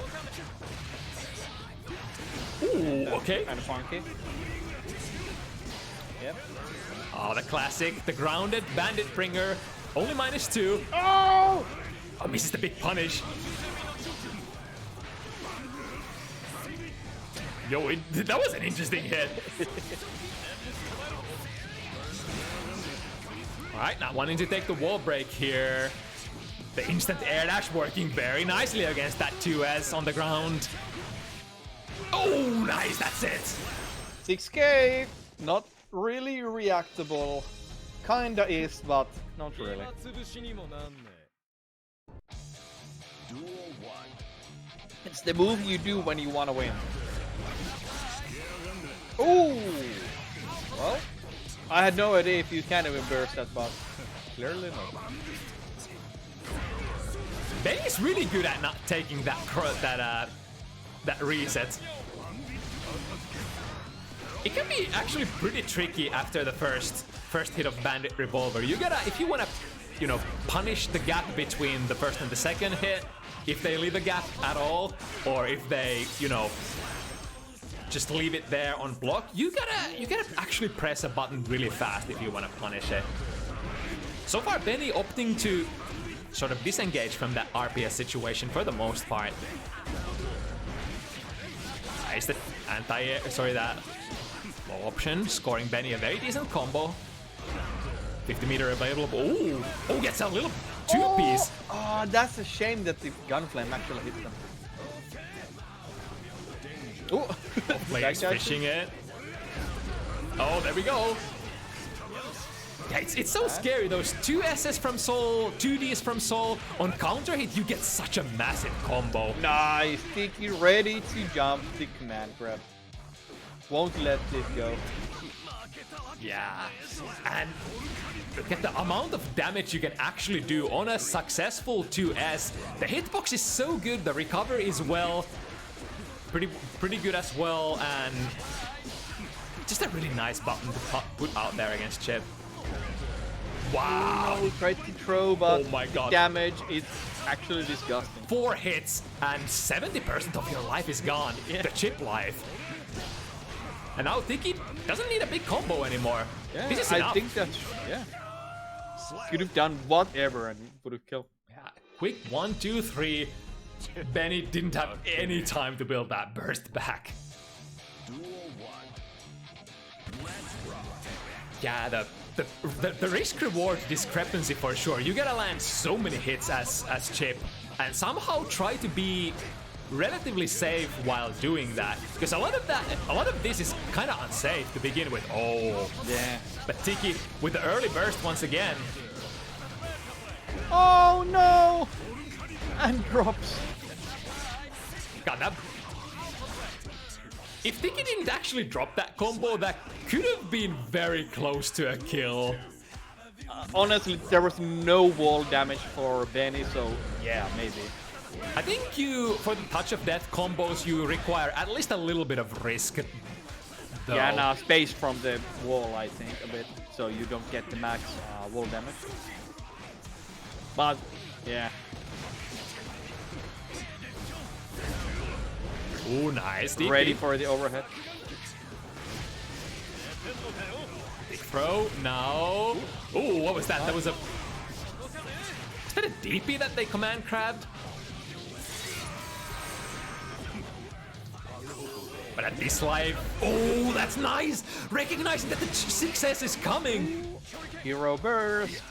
And 5P. That's a funky air hit, I think.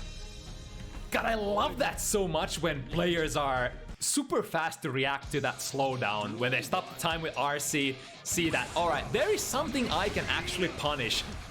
Yeah. Ooh, try to double it up again. Not finishing. I'm guessing the next time Tiki goes for that, they'll just delay and press the button. Ooh, Tiki, I think Tiki actually read that with the RC, but not able to get the burst bait still. Okay. Yep.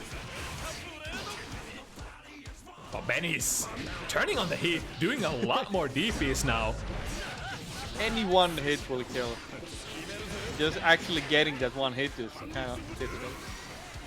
I think he recognizing that wide whiff there would have probably been whiff punished by Benny. Ooh.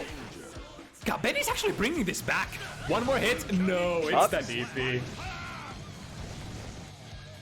Very, very close to bringing it back from a desperate looking situation. Oh, that's a rare whip.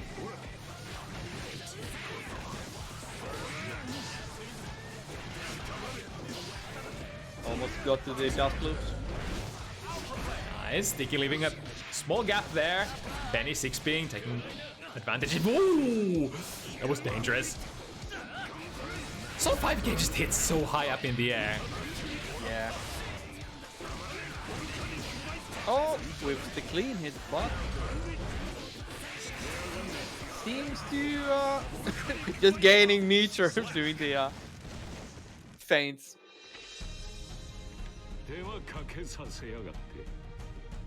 Yeah, that heavy DP has been reaching very high up in the air. Benny, if they try to sort of feint around and try to stay in space where Soul wouldn't usually be able to catch them, those heavy DPs can catch you surprisingly high up in the air.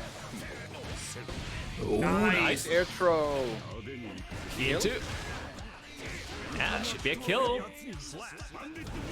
An excellent opportunity to use or go for the command trap when you can actually kill with it. Otherwise, it's just gonna. Wow, okay. I was actually hyped that jump D mid-screen would have actually gone into a corner carry, but not quite. There might be some route to get it. That was a really great IB from Tikivik. Stay in. Oh, reach the burst, but again. Oh, DP versus DP. Hello. God, there's just so much back and forth here. The DP once again works, but not confirmed. It's like they're trading blow for blow. You get one, I get one. But who gets to the critical mass first? Oh, the clash mass. The revolver versus 2D. Yeah, Revolver not high profiling enough to skip past the 2D from Chip. Come to think of it, that hitbox for Chip 2D has never been very like on the ground. It's surprisingly high up in the air. Yeah. Sort of corresponding to the animation where Chip sort of hangs in the air. Just FDing down. Oh my Not god. gonna do this spin. The air-to-air revolver actually goes into a conversion. And oh, no, they had it. Oh, do it Chipping, again. yeah. That's so dirty because Tikivik has been building upon that RPS like any Wild Soul player would do. Again, the BB minus but not punishable enough on block, and Tiki has been showing the willingness to go for DP to challenge afterwards, so if they hesitate, you might actually get to play after the BB on block. Yeah, Bringer is a real nasty on block because technically it's punishable, But also, Lord knows it's not easy. yeah, and it's Soul. It's even on that -2. It's Soul who's on your face. And like we've been speculating, Soul has some pretty decent rewards out of that DP, especially with 50 meter. Now Benny really needs this momentum shift here. Again, the DP works out, gets Tikivik out of the sticky situation. Ooh, try to bait the burst there. Yeah, I think baiting burst, yeah. Still getting hit by it, so kind of just losing meter. Yeah, I can understand Benny. Oh my goodness. So, when he'll burst, I'm technically, you don't need to burst out. The OTG! Yo! That 6 heavy is so damaging as an OTG. I think it has like no proration whatsoever. It just deals its full damage. One of those moves. Ooh, they're trying to anti-air, but not the right angle that time or the timing.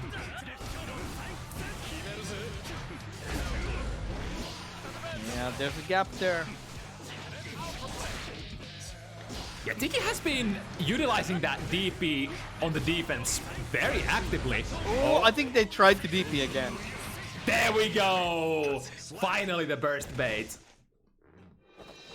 Yeah, Benny has been chasing that burst for such a long time. I can understand a lot of the earlier baits they played, because we've seen a lot of fast bursts from Tiki. So, you know, swiftly transitioning into the burst bait, it was kind of a logical choice for Benny, but the couple of previous burst positions, Tiki has delayed the bursts quite a bit, has varied the timing as any strong player would. Oh man, DP against DP again. Unfortunately for Chip, Soul's DP stays fairly active and fairly, you know, invulnerable for a long time, so in those DP clash situations, I think it's Soul who's more prevalent to come on top. Yeah, and, like if you compare the risk reward again, like, Yep. holy shit. I don't think you want to go to the DP war. But on the other hand, it's the eternal Chip problem. How does Chip find the situations where the RPS is favorable to him? It's like you gotta hit so many of these. This is actually a pretty decent amount of damage, huh? Yeah, Chip does good damage, but they usually need a specific starter to get it. Yeah, and rather the corner as well. Uh-oh, one chip. Or one chipping special move. Okay, Tikivik finds the low, the 2Ds and the 2Ss. Such nice buttons at neutral.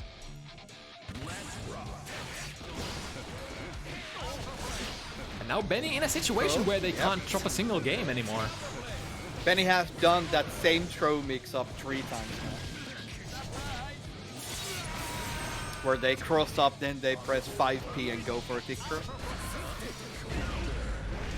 The DP is the answer once again. I remember, I think was it like Samito who said that in this matchup, you know, when Strive released, in this matchup, Soul should never block, just, you know, gamble, gamble, gamble. Your rewards are so high that eventually if you hit you're gonna make up for all the hits that you took. That's a very Strive Soul thing to do, I think, yeah. And I think for the most part, Tiki has been running with that philosophy, and lo and behold, it's been working out pretty well here.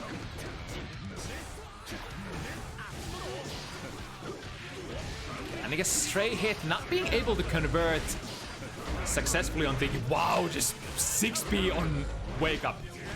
They need a burst. Benny not willing to burst yet. Ooh. Overhead goes in, gets a knockdown. Expresses the willingness to burst here. So that's a wall break. That's not a wall break. Doubling it up. Geguls? Oh no! I wonder if that was actually planned. I mean, as long as you play the Geguls that are not vulnerable to DP, I guess it's okay, right? Yeah. Because it seems like a lot of the defensive options for Tiki have been revolving around DP, so Benny definitely needs more good sequences that bait the DP. But you don't want to forfeit your pressure either. Like if you're scared of the DP too much, that's not good either. Oh, there we go. So Soul is one of those characters that if you have 50 meter, like, holy shit, the DP is gonna kill you. Yeah, not only is the DP gonna be cancelled on block, but on hit, it's gonna hurt so much. But Benny, good work here so far on the game number 11. Yeah, We're catching still up to Tikivik quite a bit. just gotta sort of avoid the big. Oh my god, that was so high up in the sky. The 5K, the foot. At least Tiki wasn't able to confirm that into a full combo. A bit too far from the corner for that, yeah. Ooh, that could have killed.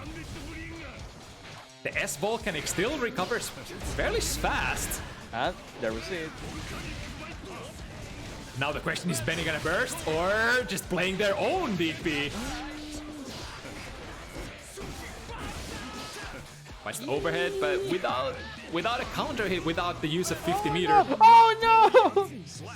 I mean, I guess when you're that low on health, the gambling into the DPs doesn't feel not too bad. But 'Cause this is now a decent point for Tikivik, so...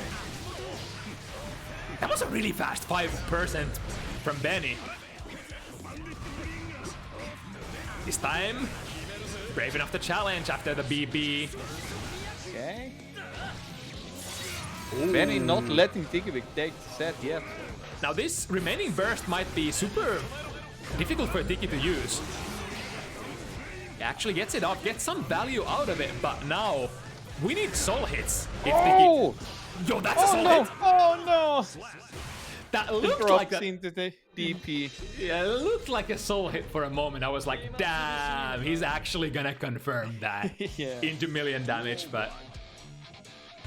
Saving grace for Benny, still alive, and we only need 2 more.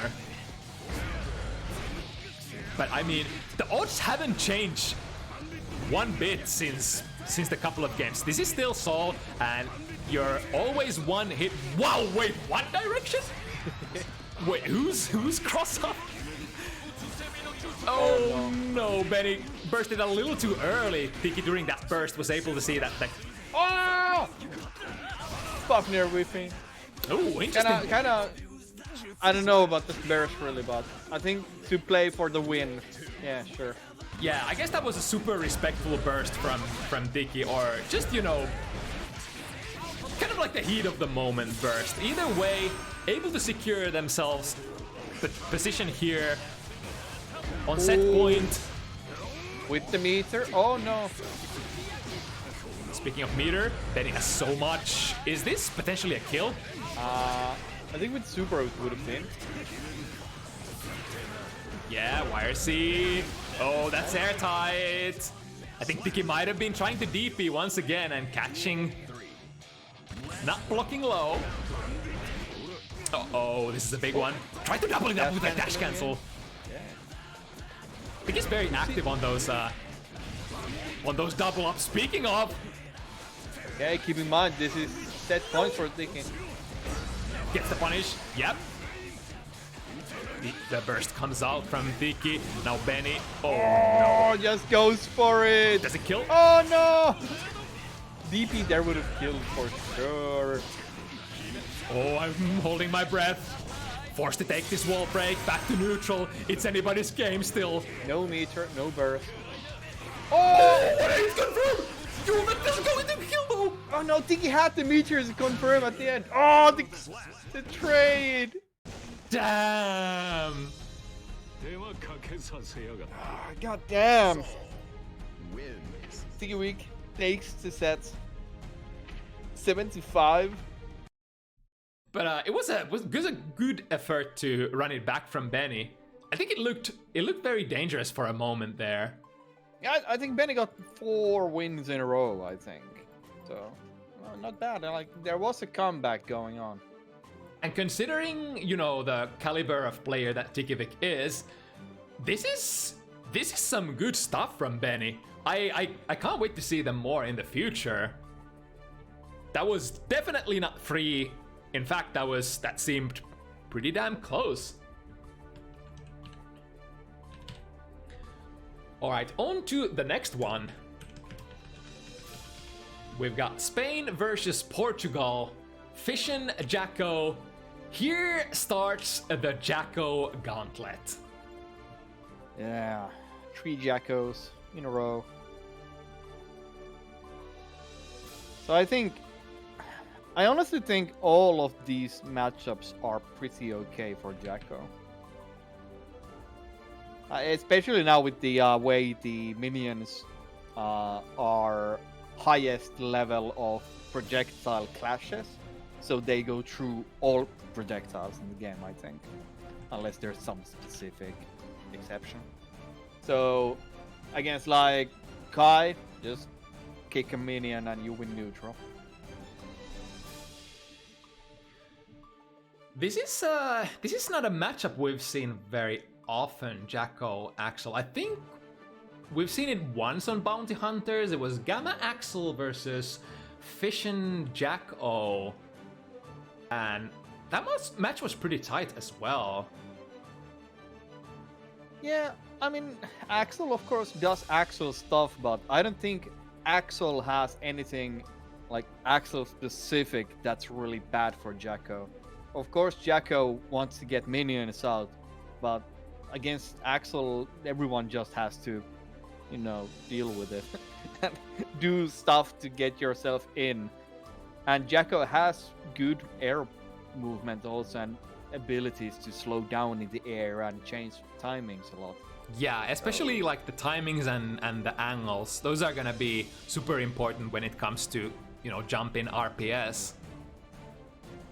And the way that how Jacko can risk it with low hits, like just doing 2D for example, it just kind of wins against a lot of Axel's options also, which are like, we gotta remember that Axel doesn't have like super fast buttons. They're kind of fast, like was 2H like 12 frames, something like that. But if you're in the range for 2D as Jacko, it's also like, it's a gamble there who will press the button first, basically.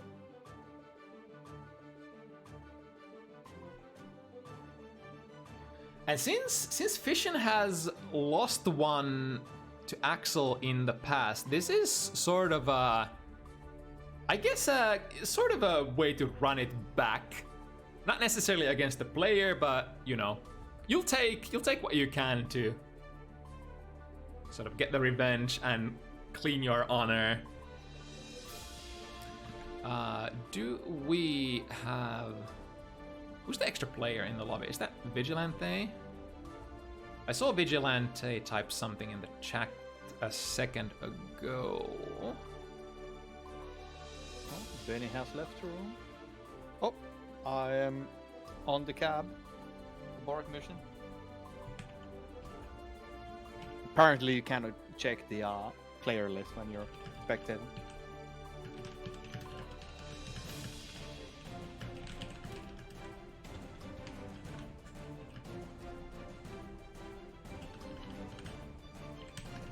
Yeah, honestly, I think with the buffs Jacko got, there are maybe the strongest mid, like the B team character, as we say.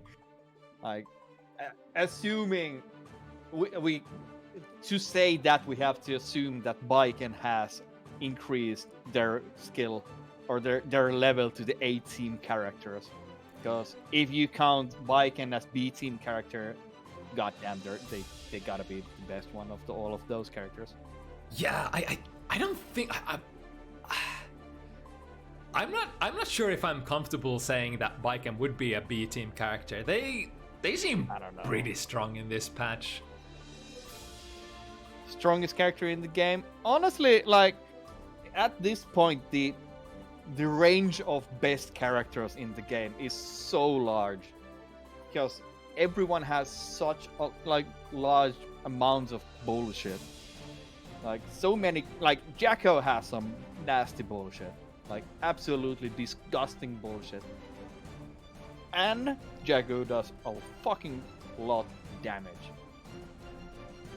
Of course, as usual, for the weaker characters, there's always the conditions, like usually you need 1 minion out or land a giant counter hit, so then you unlock the giant like damage also. Like it's something I've always been saying about Strive. There's like characters who have 1-step, 2-step, and 3-step pressure, and Jacko has like 3-step pressure, where you have to do so many steps to actually do your thing. Right. It's kind of like characters like Jacko, Testament, yeah. Faust. Yeah, that's true. And then they gotta compete against characters who just kind of are plug and play. When they get the big hit, they deal a lot of damage. Or then, you know, characters who have a really fast step before their damage condition, like I don't know if Kai can be considered one of those. You don't necessarily need the shock state to deal damage, or if Nago doesn't really need a particular blood state to deal a lot of damage. They're like sort of not really limiters. The hoops you have to jump through on many of those characters.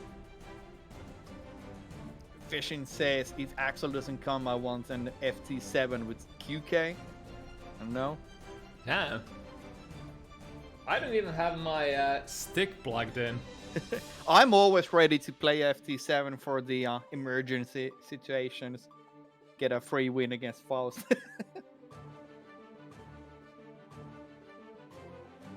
I have been kind of waiting for an opportunity to pounce on some FT7s as well. I think, like with my Testament, I'm, you know, not in the most comfortable place yet, but at least I feel like I can play a little.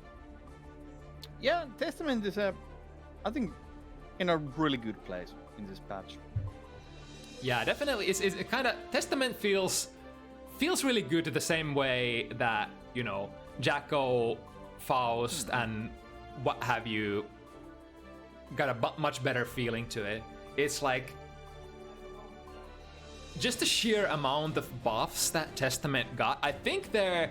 Yeah. I can't even name which tool didn't get buffed. I think the. I think literally everything got buffed.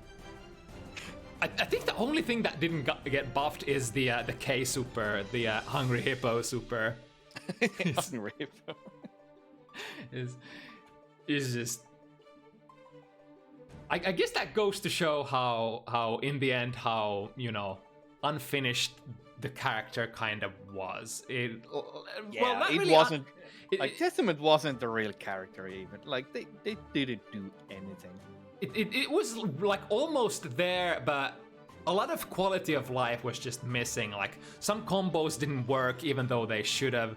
Like a lot of stuff didn't just connect, and it felt, you know, like you had to jump through a lot of hoops, and then when you do jump through all those hoops, then things just didn't work.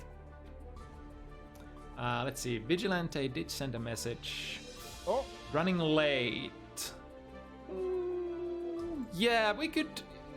So Vigilante needs at least an hour since they're not home yet. So we could definitely, if Fecian is okay playing at the end of the event, we can definitely delay this match. How about it? Is it possible to wait till Vigilante is here, and we'll while that transpires, we'll play the other matchups first. Don't mind? All right. So let's see. Let's see if we got Deknud and enenri ready to go instead.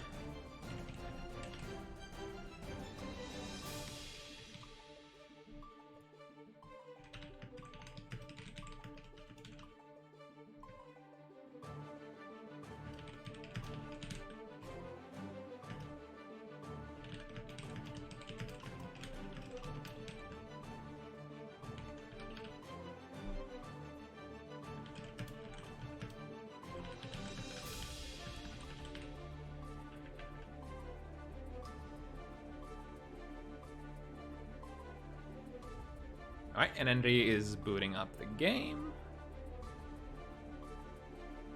Oh, it's warm. I wonder if the Finnish players here are having the heat debuffs.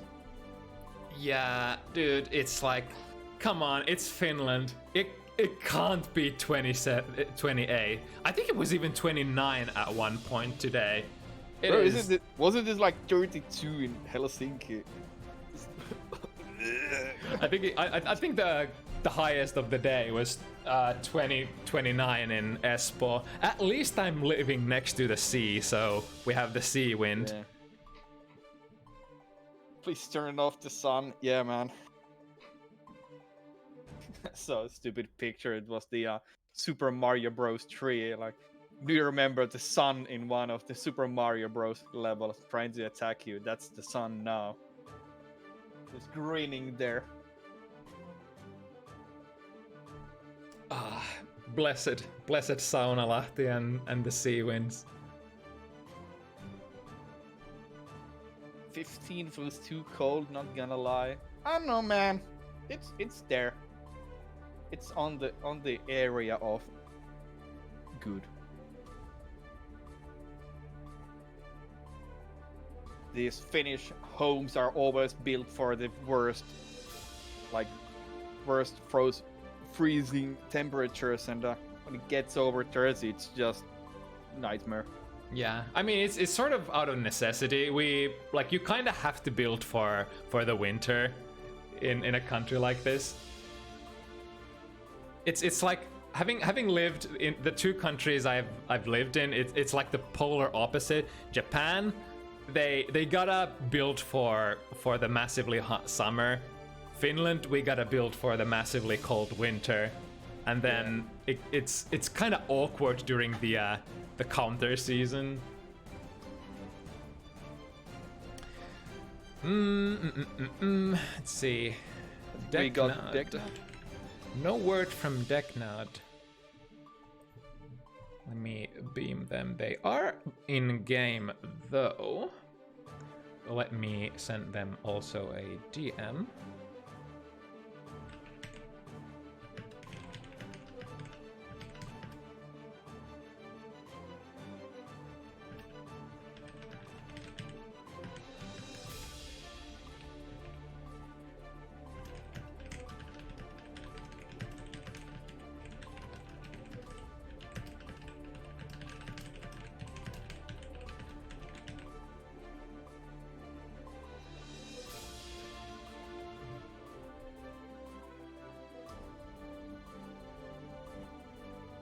Of course, I guess worst case scenario, we could also try to get a hold of Carrot and Rygand, but I'll give Deknud a couple more minutes to see if they are ready. Oh, there we go. Deknud is ready to go, so we can play. Right. Yeah, we can play enenri versus Deknud next.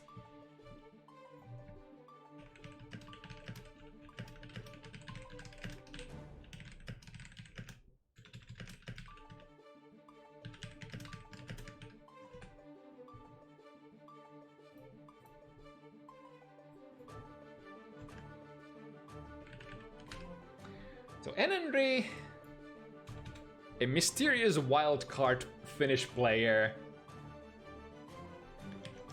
Deknud, not so much a wildcard. We all know that this guy is a gamer, a man of many characters, has participated in the random pick challenge very successfully, but also has served through many bounty hunter normal single character applications. And now, I guess, back on. I guess. I wonder which character is the main for Deknud. I guess it's the Jacko, because I have seen Deknud mostly on Jacko, especially as of late, even before the patch. I think I've also seen Deknud mostly play Jacko. I was doing scouting on rating update, and yeah, Jacko is there by far the most played character, so checks out. Speaking of ratings, it's it's kind of throwing off me and a lot of other players off the balance that that rating reset that we had recently. Everybody getting reset back to the 1.5k. 1500, yeah. Yeah. I mean, it's a fun tool to check some like progress and stuff. I don't know. It's a pretty weird how it works. So, but I think in general it's been a really nice tool especially for me as a organizer of, you know, events like this. Yeah. It's like it has helped me tremendously to make, even though you shouldn't, you know, take the numbers as, you know, the definitive thing. It's still a tool that helps your decision making who to match against each other. But let's see if you have done the matching well in this case. yeah, this might be one of the most wildcard matches of the night. Enenri, like I said earlier, is gonna have to play like crazy to be able to take this over Deknud. So I have a feeling, gut feeling from the match set I played against enenri, that his game style won't be good in Jacko matchup, because he really likes to block a lot, and you can't really do that against Jacko, because this shit happens. I guess it's, Like, if there's you... technically a limit to how much Jacko can pressure due to how the minions are limited, but you can get the attack super pretty easily if the opponent doesn't challenge you.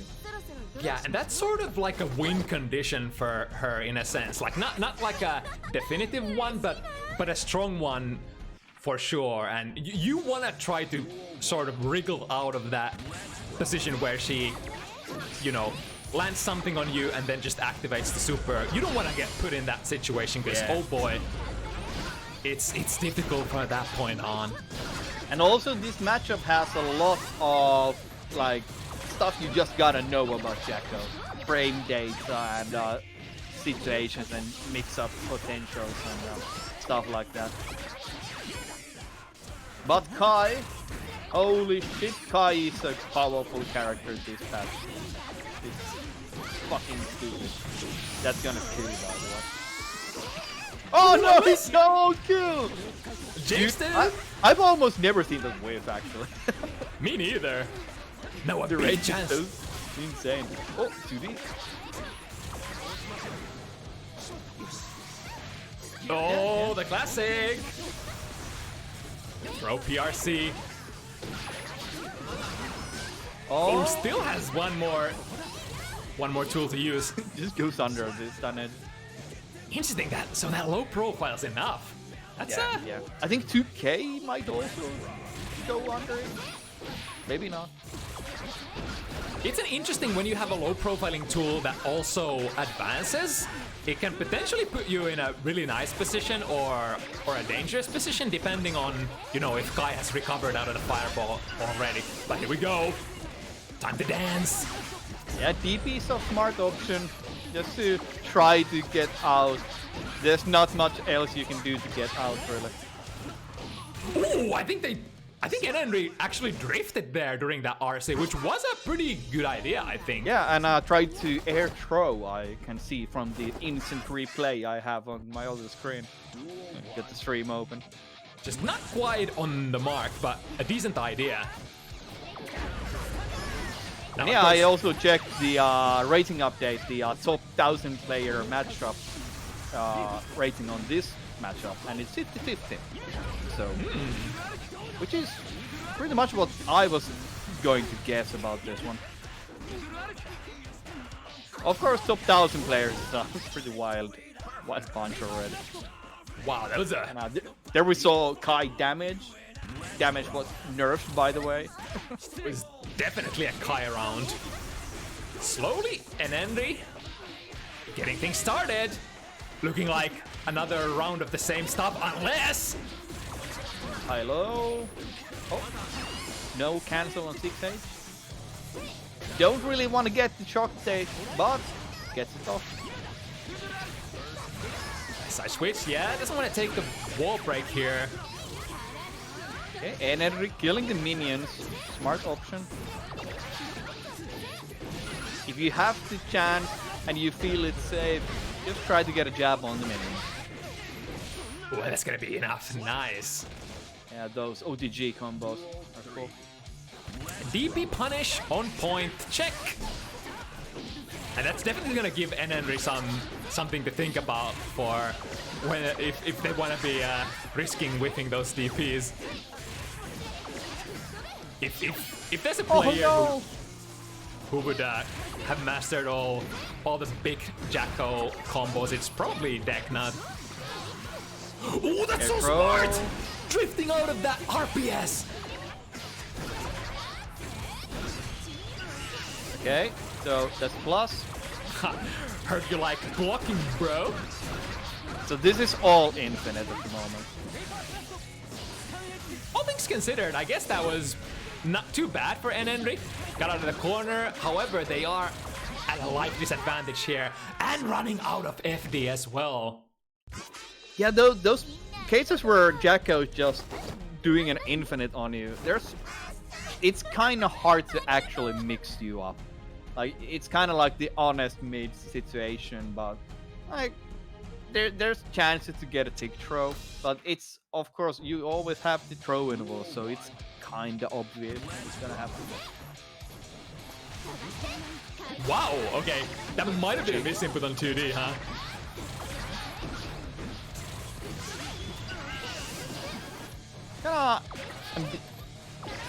I don't know about the super there. Maybe they were planning on enenri blocking on the ground and not getting hit midair. Oh, nice, there we go. Yeah. The advancing nature of 2D works out for Deknud.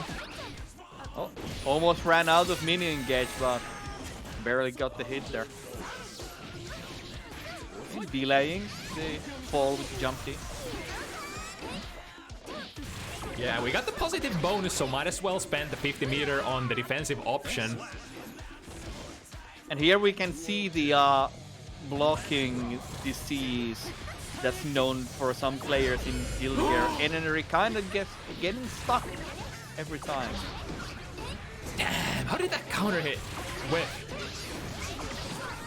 And now Deknud coming back with a vengeance. Tried to challenge there. Actually, not the worst burst because the wall break was gonna happen on the next one. Right. Still, after the wall break, being put in a situation where next hit kills, this is extremely fast for games for Deknud. I mean, that's the way, like, Jacko does damage. It's not something you expect, really, from a character that usually you see doing, like, small combos. But when you know the good damage combos, get the wall break. It's... Speaking of damage... Yeah, that's Kai. The stupid thing is that Kai has always done this much damage. Yeah, it's like... It's pretty much a meme at this point where they're like, alright, so Kai doesn't like deal a lot of damage mid-screen, but every time, every hecking Guild Gear game when Kai has the corner, Kai does damage. Do like not lie to me. 250 out of nowhere, like, holy shit. Okay, so Deknud out of minion gauge. Yeah, goes for the throw.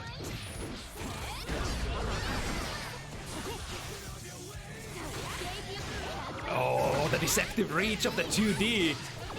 Striking. Ooh, it's cheeky.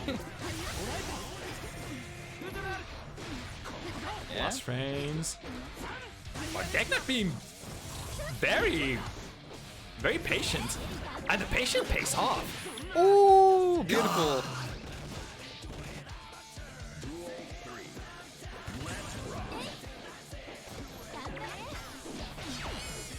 Okay, kills the minion. Yeah, and the recent change with for Jacko where her minion gauge is full on the round start is massive. Oh right, or the fact that she has minion gauges to start. Right, was that something that forced her to actually start like... Well, you couldn't really get much like momentum out of round start usually. Right. And even if you landed a massive counter hit, you were kind of limited on your options.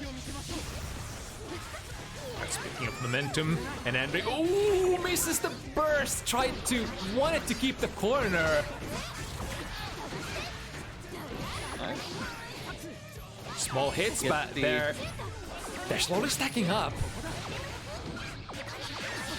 And now Deknud probably completely happy to... Whoa, that was a lot of momentum. Ah, I saw the line, but Yeah. at the end there, Deknud again, just a couple of normals ahead of enenri. Oh, And waiting. reaching the 5 points. Oh. Yeah, win. Kick up there. Hopefully it's not a bad connection. But yeah, like Jacko neutral was so much buffed now with the better neutral buttons. Also, like all of her buttons are amazing now, basically. So I would imagine it could be a bit harder now for Kai to actually get in. Of course, Kai has insane buttons also and stupid damage as you can see, but Speaking of, yeah, those heavy buttons, especially on counter hits, they're gonna do some real work. Some people even say that the Kai 6 heavy is a war crime button. it's a Strive 6B, honestly. Yeah, I honestly think the same. It's kind of like in line with a lot of other super good disjointed buttons. So out of meter now, out of super here. Oh, So this will. Oh, I think that was a draw.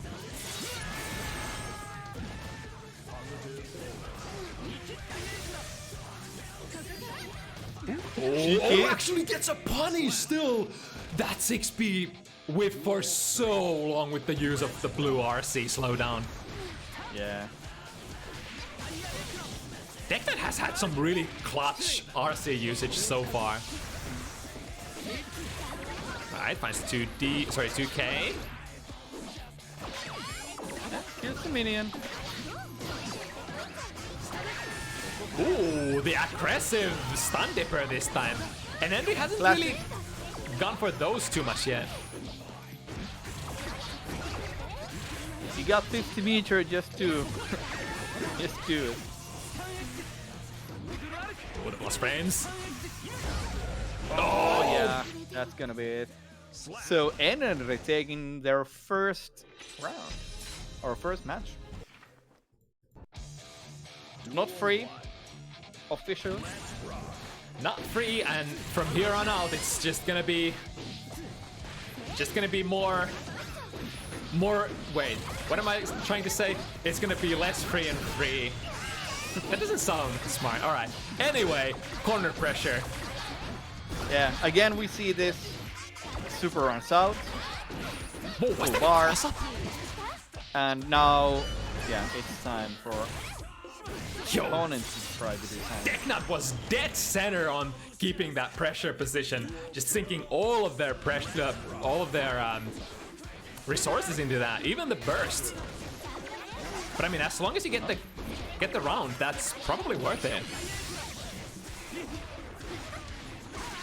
Ooh, Oh good catch. shit! That's not gonna kill, but almost. Yeah. Getting hit by the 5 edge. That 5k from Kai, it has really fast recovery, doesn't it? I've seen a lot of like safe meaty setups against, you know, reversals with Kai using the 5k. Yeah, it's safe if you do it late meeting. Like incredibly safe. It's kind of rare for Strive standards to have like kind of a like, what do you even call it? I guess safe meaty, like safe jump meaty. Yeah. Also, demolished. Man, Jacko is so nasty. And also, in this cases, these like corner pressure strings Jacko can do. These also didn't really change with the latest patch that much. Right. She always did that, but now people are just getting better with Jacko when time goes on. Yeah, it's kind of like the opportunity is to get into that position more and more. Yeah. And when your neutral game gets better, you obviously get more opportunities to get in that place more often. Oh, wow! enenri still picks that up. That's gonna hurt. really. That's fucking damage.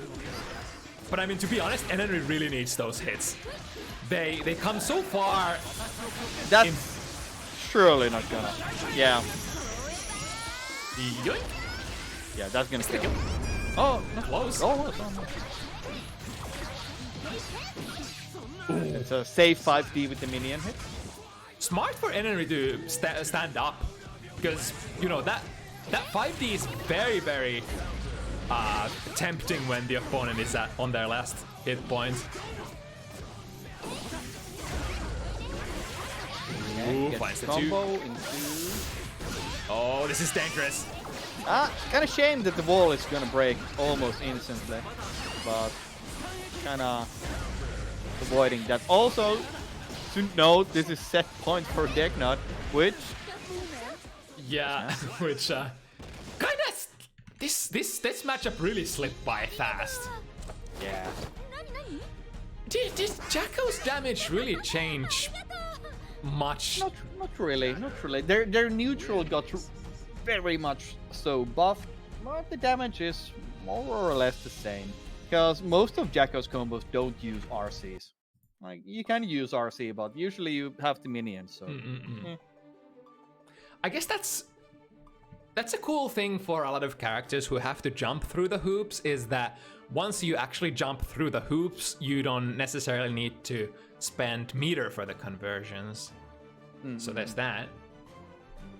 But yeah, I guess that was one of the outcomes that I was kind of projecting, because this was sort of a wild card, and Deknud was definitely the what's the opposite of underdog? Updog. Updog. I fucking love that. Yeah, Deknud was definitely the updog here. But I mean, enenri did what they could, and honestly, that was really, like, even in defeat, that was very, what's the word I'm looking for? Like, it seemed like enenri knew what they wanted to do and executed it fairly well. They converted pretty much all the hits that they got, so, you know, they were playing clean even in defeat. That's what it looked like to me. But yeah, next up, I guess we gotta play the Carrot versus Rygand game first to stall for time as much as possible. So I'm gonna send CarrotOfWisdom a DM, because they will certainly be streaming, because that's what the man does.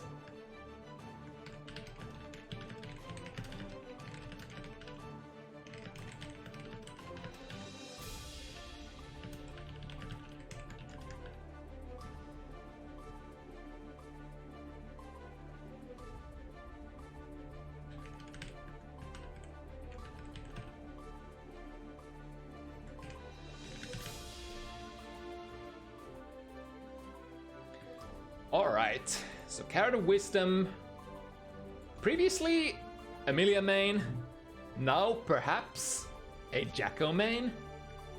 This is definitely not a new character, as I understand, for CarrotOfWisdom. They did have a pocket Jacko. I mean, CarrotOfWisdom has a lot of pocket characters, but as far as I understood, this was one of the stronger pocket characters for Carrot, and now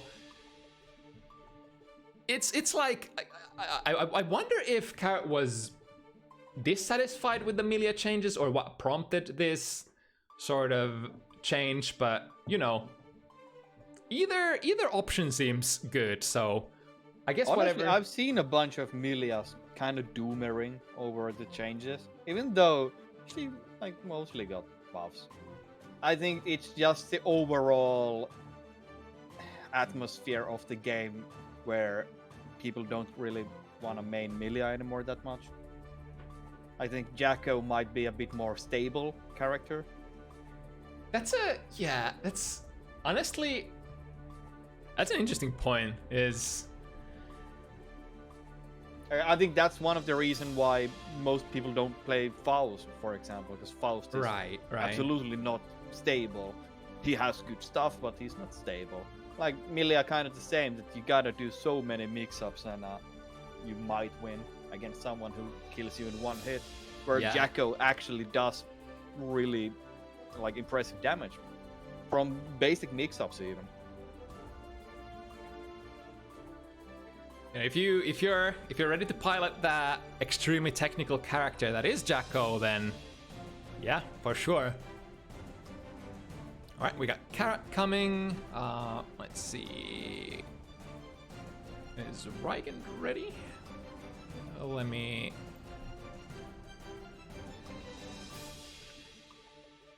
Yep, there's the man himself. So we got our heroes on the way.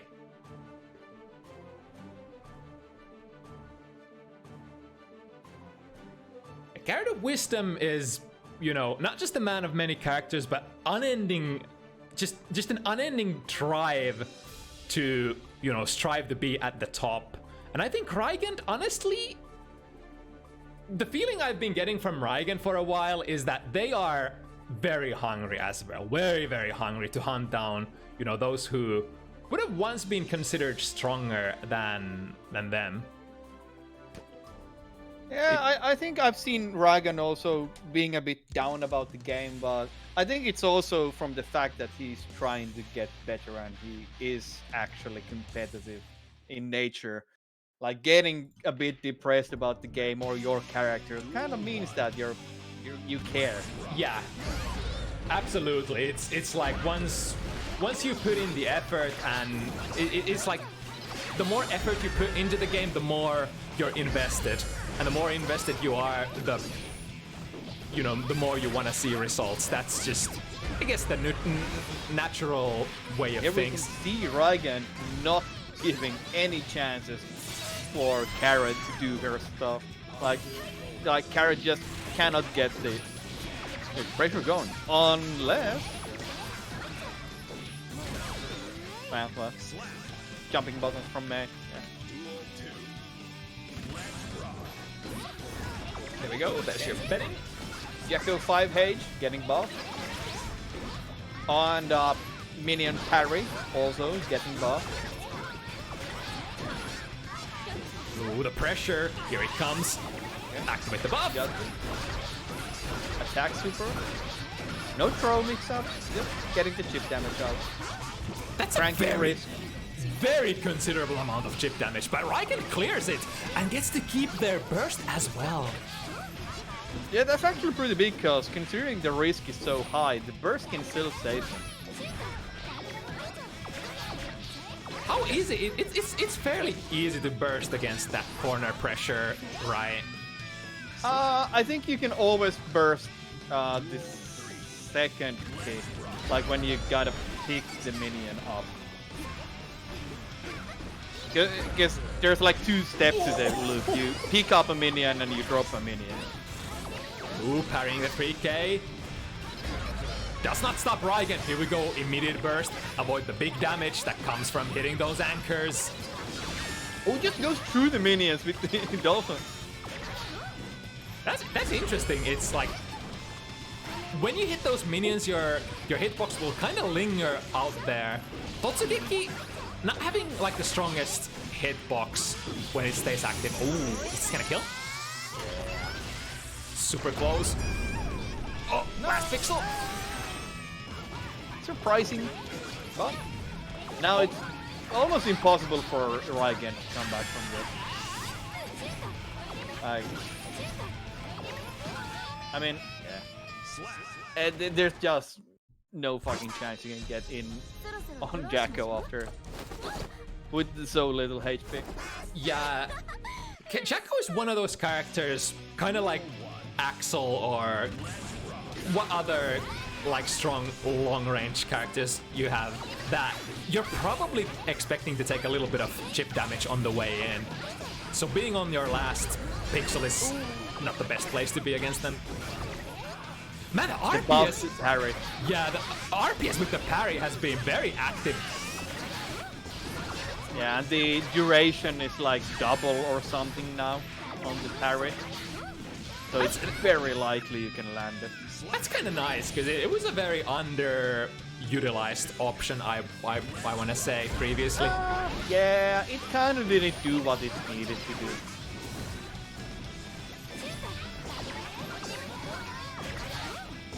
Ooh, even that mid-range, or fairly close range, Rygand is having difficulties finding the normals on block. The usual left-right. Ooh. Good challenge. Let's see if Carrot is not willing to burst here. That's gonna hit. And yeah, the recovery of 2D. I was checking, the parry is now 34 frames active. So I think it was something like 16 before the patch. 6 frames longer? That's pretty much though. So it was under 20. Under 30 last time. Right, sacrificing the burst to get out of this probably the most disgusting situation against Jacko. Oh, good close slash anti-air against the jump too heavy from May. And pretty much the best damage you can get from that combo. Although I think you could have maybe gotten wall break, but that's still really damn good. Just throw minions after that. Yeah, considering the little amount of effort that you have to put into those super conversions, it's not like you can drop those very easily, huh? Consistency is always king in fighting games. Yeah, and when your super does like 150 damage raw. Yeah. Jacko super is one of those disgusting supers. It's just way too much damage. Oh, didn't get enough frame advantage to mount up the pressure. But Carrot has had a full stick of butter, so just didn't notice the meter situation. Carrot has been so good at closing out the air escape options. Rygand has been trying to move out of the corner, but to no avail so far, and we are also disconnecting from the game, I think. One day. Yeah. One day we'll have the perfect lobbies. Out. First time of the day, so. Yeah, not too bad, honestly. Yeah, at least it hasn't gotten worse. Maybe, you know, maybe, just maybe they did something to help this situation, because like you said, it's been happening less and less, albeit it is still happening, but you know, I'll take one disconnect per take one disconnect per event.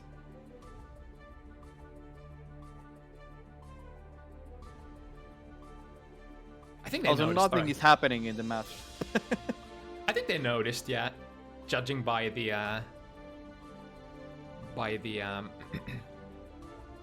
chatter on the Discord side. Nice weather? No, it's a shit weather out there. Destroy the sun, nuke it. Dude, this has kind of potential. If it's gonna get worse from here on out, this could be another hottest summer ever seen in Finland. What was it? It was the last year the hottest we've had in many years. Last year, a couple of years ago, yeah. It was like 35 for a week or so. That was disgusting. Please, no rerun of that. Yeah, it's not nice. Okay, so I think our gamers are coming back. Yeah, Checker broke. Yeah.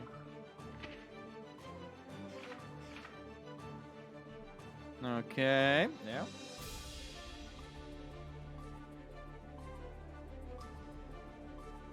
There we go. So that does not count. The gamers recognized the situation and just went through the match enough to get to the next one. That's very nice of our players here. I wouldn't want to miss any matches of this. I want to see how my boy Rygand performs here against one of the strongest. I guess that's also one thing that Rygand wants to show how he does. Keeping an eye on the spectator situation. Because what is 6 kill if you can't put it on the table? I think that's shoot combo. Yeah. Sick nasty. Get the wall break, and now any hit is gonna do it. Oh, I said any hit, but not that one. That doesn't count. Not the JP. Actually, was that a minion throw and not a JP? Yeah, minion throw, yeah. Yeah. Yeah, too bad minion throws don't get the improved new extra frames when you hit in the air, but that does! Oh my god, that actually converted! That's actually very respectable damage for an air-to-air hit.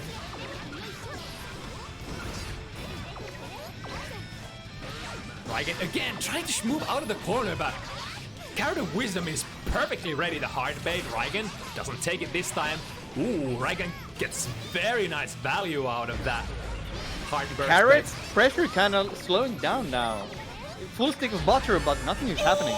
Ooh, Meanwhile, is that a kill? That's so close. That's No, not gonna be. 1 hit point. Jesus. But it's good. That's a What shame. What do you do in that situation? Bonk.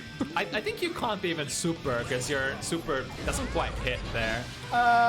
If you can react to the dolphin, you can 2S it. 6P maybe. Yeah, 6P would have been okay, I guess. 6P doesn't deal a lot of damage, but it's... Oh! I think he's dead. Ooh, I think he's dead. Not without meter. Right! Damn. God! Oh no. Oh, we got another fast disconnect. Yeah, even the game couldn't handle the swag that Rygand put on the screen there. You get counter hit against one of the heavy buttons and that's lights out. Yeah, despite any of the changes, Mei still hits like a truck. That's, you know, that hasn't changed. Alright, well... Well, they recognize it again already. Rygand keeping an eye on the stream. Or they actually can see it in the game.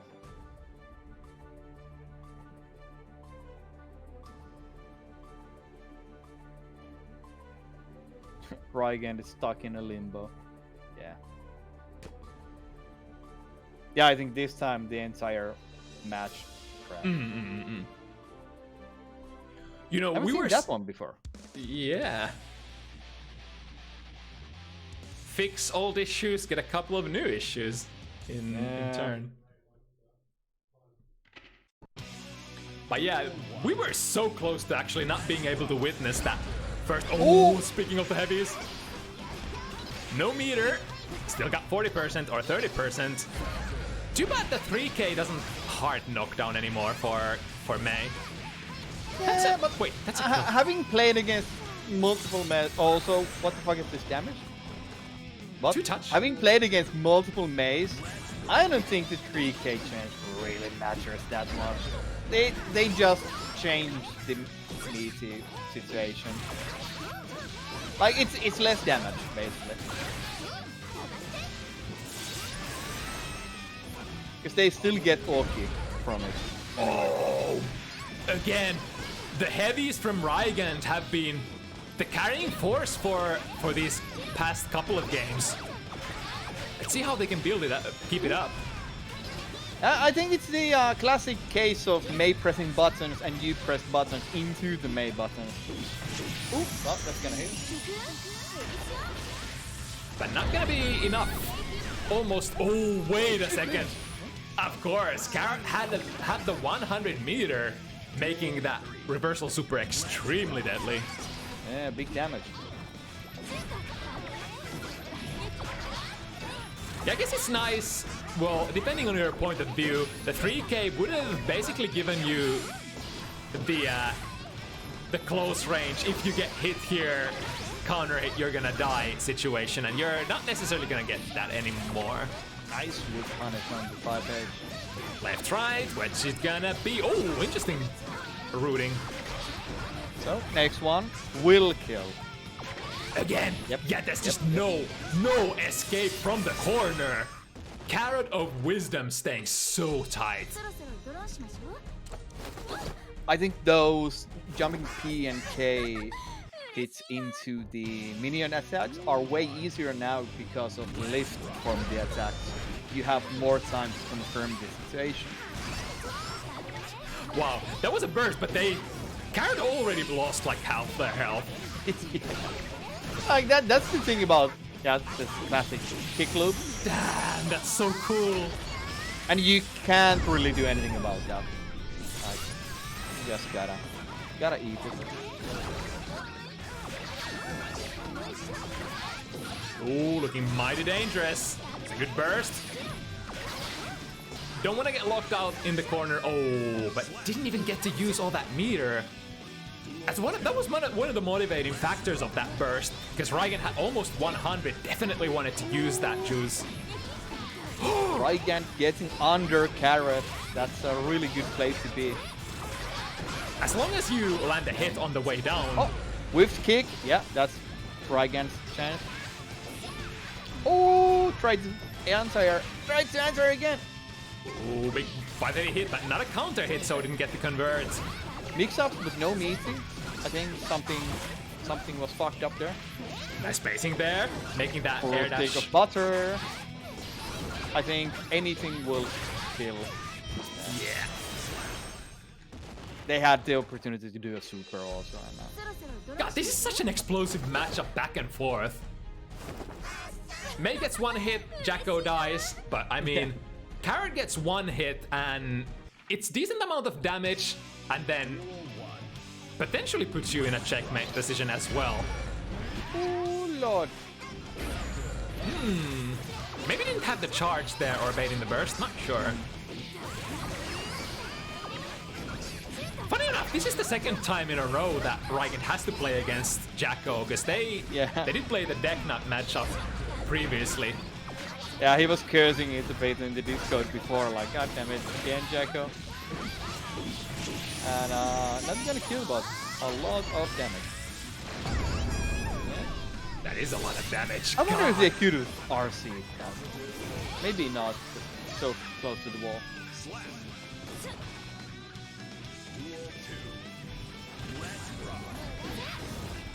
To the whiff punish.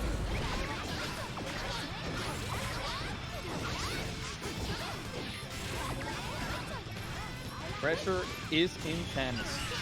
And it's gonna Attack. get even more intense from now on. So, chip damage. Yeah, this time Rygand is opting to negate most of it, but you know, they're gonna be working with 0 meter here. Ah, yeah. That's the thing, that you can't really do anything about that pressure. You just kind of hold it. Really, really, Even though you don't do mix-ups, you just drain all their FT attention, raise the risk. Like, it's such a bad spot to end up in. Yeah, it really does remind you of the old Exer Jacko corner pressure with all the Yeah, it goons. kind of does. Yeah. And I mean, that's kind of what. That's always been the, you know, the ace card for Jacko, so. Don't get put in the corner while Jacko has all the, you know, the bodies ready to Goes go. under. Nice 6p, freed the dolphin, I think. Oh wow, then 2D still has time to call out the dolphin. And doesn't landing on the minions. So this is now set point for CarrotOfWisdom. Let's see if Rygand can come back from this. Looks pretty good. Yeah, you definitely shouldn't count out Rygand. You shouldn't count Rygand out just yet. Let's see if Carrot wants to save this burst here for the last round. Oh no! missable. I think we're still good Okay. because Rygand has such a massive life lead here. Yeah, just a single Yeah. Gatling into 6k. Even if that doesn't go into a lot of stuff, the overhead is enough to Still finish. enough, yeah.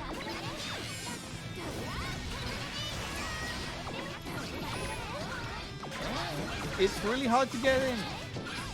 But when you do, All the minions die. All the work Jacko put. Oh, nice 5 speed to kill 2 minions. Alright, Smart burst. Yeah, doesn't want to take the mix up.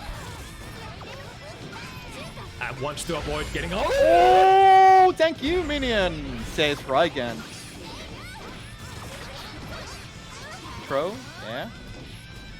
Which side? I hate that shit. I hate that shit from May. That reminds you of old Slayer jump 2K, huh? Yeah, it does. Ooh. Right, needed one more hit. Ooh. Just kidding, another one. And that's One it. more. Alright, that's enough hits. Rygand saying, no, no, no. You won't win yet. I mean, even though CarrotOfWisdom got into this position extremely fast, Rygand has a lot of potential to bring it back just as fast. Yeah, with how explosive May is, like, you never know what's gonna happen. It's just one read away.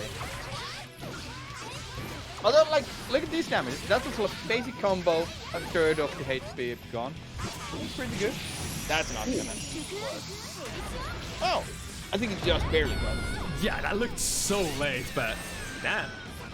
Superstars are Not the fast. best damage though. But I guess it was worth. Set point again. PRC styling. Do or die. Oh yeah, let's go. Oh well, Alright. that's gonna be pretty bad for Carrot most likely.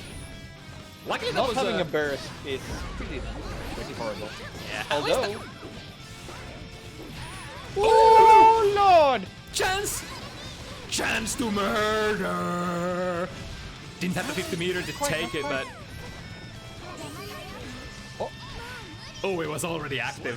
Damn. That had the potential to actually not be active anymore. It's really hard Yeah. to tell sometimes in these slowdown situations. Yeah, those post-break VRC things.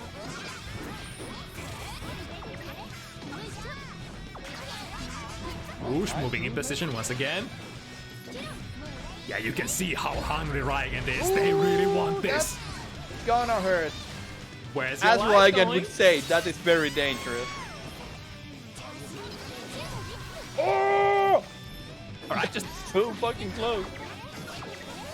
but And look at this. again, this is still set point for Carrot. How much meter Rygand has. Yeah, I think they had to burst there. Oh! Yep, you're dead. Yeah, there's no way around it. But I want to say that was a super smart, super conscious burst from CarrotOfWisdom. When your opponent has like 100 meter and you're in the corner, you can't start taking pressure. Rygand would have had like 2 RCs, 2 opportunities to reset their pressure. CarrotOfWisdom, if they didn't get that burst off, they wouldn't have woken up from that pressure. Okay. Ooh, being tricky.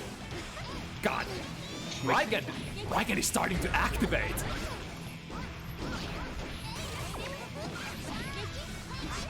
Finding the I love that airways. movement. It's like the perfect option to the specific stuff Carrot is doing in the air.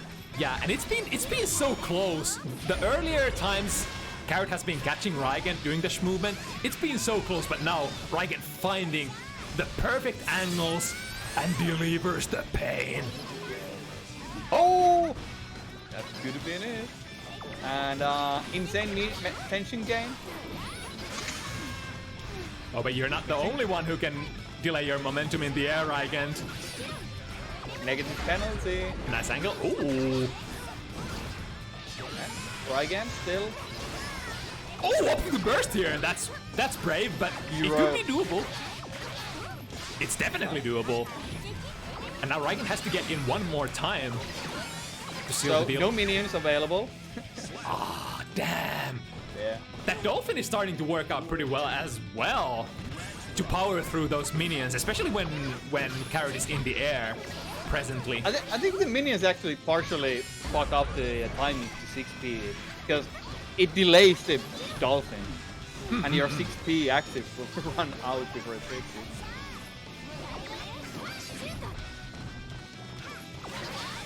Ah yeah, cheeky minion.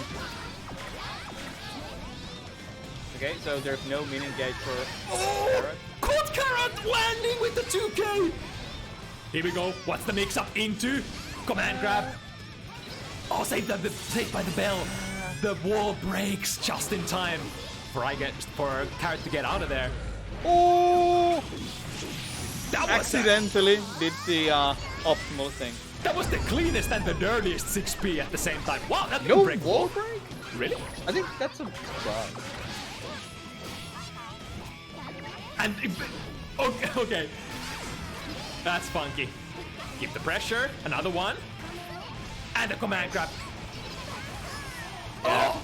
Oh! Rygand! Don't play with my heart like that, Rygand. God. And yeah, that was weird. That super should have broken the wall. I'm pretty sure that's a bug. And then right after that, they got the really far range wall stick where you know they weren't able to actually break the wall. Kind of shame. Rygand is activated though. SSJ level 3. Ooh, here come the left rights. Nice wall break. Ooh, just not quite close enough.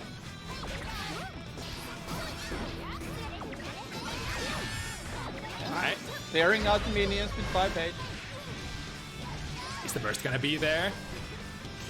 CarrotOfWisdom. Ooh, opting to take it out. Damn. That's out. If you have anything out when you do the super, it's gonna hit. Yeah, it just seems like that super starts up very fast. But the startup is not that fast. It's 10 frames plus 1. But basically, if you have any button out when the flash is over, it's gonna hit every time. Ooh, no Twitch reaction from Carrot. Still holding on to the burst. I think Carrot is probably willing to save that burst. That's gonna be it. You can't burst the command grabs. Mm-hmm. Still taking Again? a set point, and both players are holding all their resources. Oh lord, this is gonna be intense. A burst super. for 100 meter. Although, Oh, he flying. nah, we stuck. Oh, Although, Rygand okay, able to go clear under. that situation. This is so dangerous. One hit from Oh, the cross up. not the kill, but a wall break. No. Oh, but that was the YRC explosion. Too far away. Too far for it to get anything. Rygand has the chip potential. And 50 meter also. Right about now. So now it's gonna be really easy for Rygand to land it. 1, 2, jump and strike. I think that was a badly timed 2S from Carrot. Wins. It's always a shame when you use the dedicated anti-air button that's specific for your character and it just loses. It's such a shame every time.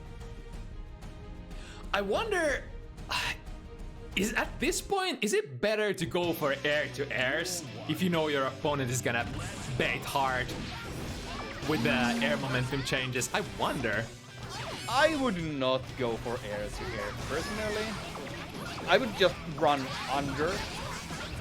Because when Mei does that air stuff, she really just runs. I've noticed that. Yeah, and it's Mei. If you take a counter hit in the air against Mei, it's no matter which game, it's always been extremely dangerous. Oh, alright, Carrot able to pull out a very decent round here and put Rygand once again in the awkward position. Set point. Rygand has come this far. Can we make it once again? Lord. Mix up. Empty low into a burst. Parry. Remember, the parry will lead to a confirm into super. You can super the parry. Yep, if you have the 50 meter. Oh! Is that enough? If they have the super! I think that's enough! Yeah, that's gonna be it. Rygand they fought so hard, were able to climb back from almost... What was it? Was it 1-6? 1-6, yeah. Yeah. Today has been the day of comebacks, and sadly failed comebacks every time. Like, just barely losing every time. But that comeback attempt must have put CarrotOfWisdom in a position where they were sweating super hard. I would have certainly been sweating. It's like, oh shit, this guy is actually bringing it back. Good shit. That's good ass Gildiger. And again, it was close though. Trademark. Yeah, man. So we got the last one. All right, now let's see. It's our gamer, the Vigilante, online. Yeah, I'm kind of happy that the. I mean, at least one of the following matchups was drawn out fairly long. If they said that they were gonna take an hour to come, I think it was 8 o'clock when they said that, so they might not be in yet. Right. I'm guessing it would take like 10 to 15 minutes, maybe. If they are on a schedule, let's say.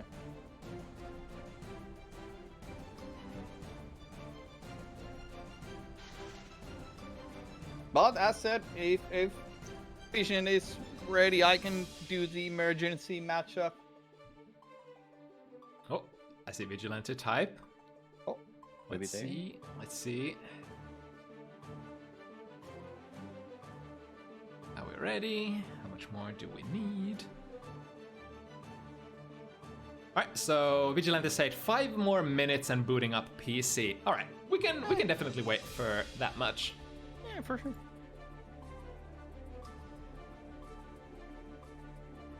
Whew, this will be basically the first time I see the Vigilante playing Axel. It's... Let's see. Let me pull out my cheat sheet. So the Vigilante... It's played 4 times. All of those games have been like super tight. I think Vigilante has basically been matched up against a lot of super strong players. They've had to play against Aggu, ZoKHiZ, Invalid Value. Those are some really heavy-hitting players. And pretty much always have delivered like fairly close matches, I wanna say. Yeah, personally, I haven't seen. I think neither of these players play. Maybe. I don't have the critical information. Yeah, Fecian has been definitely one of those active bounty hunters participants. You know, so we've had a lot of those. Like, I want to say at this point, Jacko has become almost equal to GoldLewis in terms of, you know, how often we see them. At least as of recent. Of course, GoldLewis used to be that one character that we would see in every single event. But slowly that's been sort of, that position has been contested by the active Jacko players. Yeah, I don't really know what's gonna happen in this matchup either. Like, being a good Jacko player, I don't know if it's enough to just get over the barrier of the execution barrier against Axel. Like, it's like, no matter how good of a player you are, you still gotta deal with Axel shit, and that's not simple. It's never been simple. Like, we all know people who have played more Guilty Gear before and even Strive that sometimes Axels just steal matches. They just rob you. Yeah, and it feels so bad. Yeah, and Axel is really like that one character that forces you to play their game. It's always been the case that you you're not gonna do much against Axel on the ground. So you're forced into this is jump in RPS where you're trying to sort of predict if Axel is gonna swing with one of their slower ground controlling moves. Maybe like play a double jump RPS if it's the good old Rensen, and trying to avoid the up follow up. It's always been like you. Even if you have good ground game yourself, you're gonna not challenge Axel on the ground. It's just not gonna happen. So you'll have to, if you're used to doing that, you'll have to learn, adapt to a different kind of matchup. And yeah, I'm really interested to see how like if Chaco can actually find external angles. Like some characters, especially fireball characters, have certain bonus options against Chaco, such as Kai having like air fireballs, can potentially afford to hang back in the air and maybe, you know, poke a little, force force Axel to sort of make moves and not just hang back. Maybe dash forward, try to preemptively find 6k or stuff like that, and then using that as an opening. I wonder, like, because I usually think that Axel players who jump a lot are objectively weaker than the players who do not jump. Kind of like in Xrd also. Of course, in Xrd the buttons were a bit more juiced compared to the Xrd buttons, but still, I think that if it goes to the jumping Axel style from the Vigilante, I think Jacko will have a lot of options to deal with that, because minion throw is of course one that instantly just clears the airspace. Right. On the other hand, it's like, compared to Xrd Axel just had like probably like 90% of their power in the ground game. But a lot of Axel power in Strive is actually in buttons like jump slash. So kind of out of necessity, you kind of have to jump a little bit more for this iteration of Axel. Maybe I honestly do think that Footsie's Axel is the strongest one, and not even trying to do like a hard like zoning game plan, because Axel has pretty fucking good buttons, like even close up, and his damage is pretty fucking good also. Of course, a bit nerfed now, but with the nerf to the whatchamacallit, a DP move anyway. The Axel Bomber? Yeah, Bomber, yeah. But yeah, and Axel has a, well, it's not an instant overhead, but pretty much an instant overhead. Is it jump H? I think it's 17 frames or something to hit. It's pretty disgusting. And you can RC it into a combo. Right, and another thing, oftentimes if you want to break Jacko's thrown minions, you kind of have to be grounded, preferably. So if you choose to go airborne, you're not going to be in as good of a position to, you know, preemptively snipe the minions as they're coming. Then again, if you're playing against Axel, maybe Axel can force Jacko in a position where they don't have time to pick up the minions and get in position to throw the minions. It's the old classic case of getting minions on the screen is a hell, but like if you can get one minion out and kind of like cover your approach a bit, if Axel then does something, usually I found out while playing against Axel, doing the parry is pretty good, because it's kind of guaranteed that Axel is gonna hit the parry no matter what he presses. Right. And the parry being so active now, it's bound to catch stuff, huh? Yeah, like if they press like jump S or something, like if you do the parry, it's gonna hit. That makes a lot of sense. I'm Yeah, now that you convinced me of that tool, I'm pretty sure we're gonna see that. That makes a lot of sense. That just makes a lot of sense. Especially because they increased the parry area also. The hitbox is larger.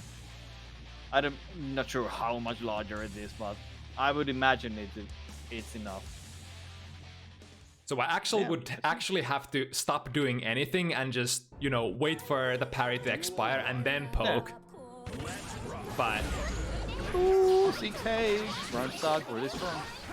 Too bad 6 heavy doesn't quite confirm into anything good anymore. Yeah, well, you get minion summon, hold, and air dash throw. So it's pretty good.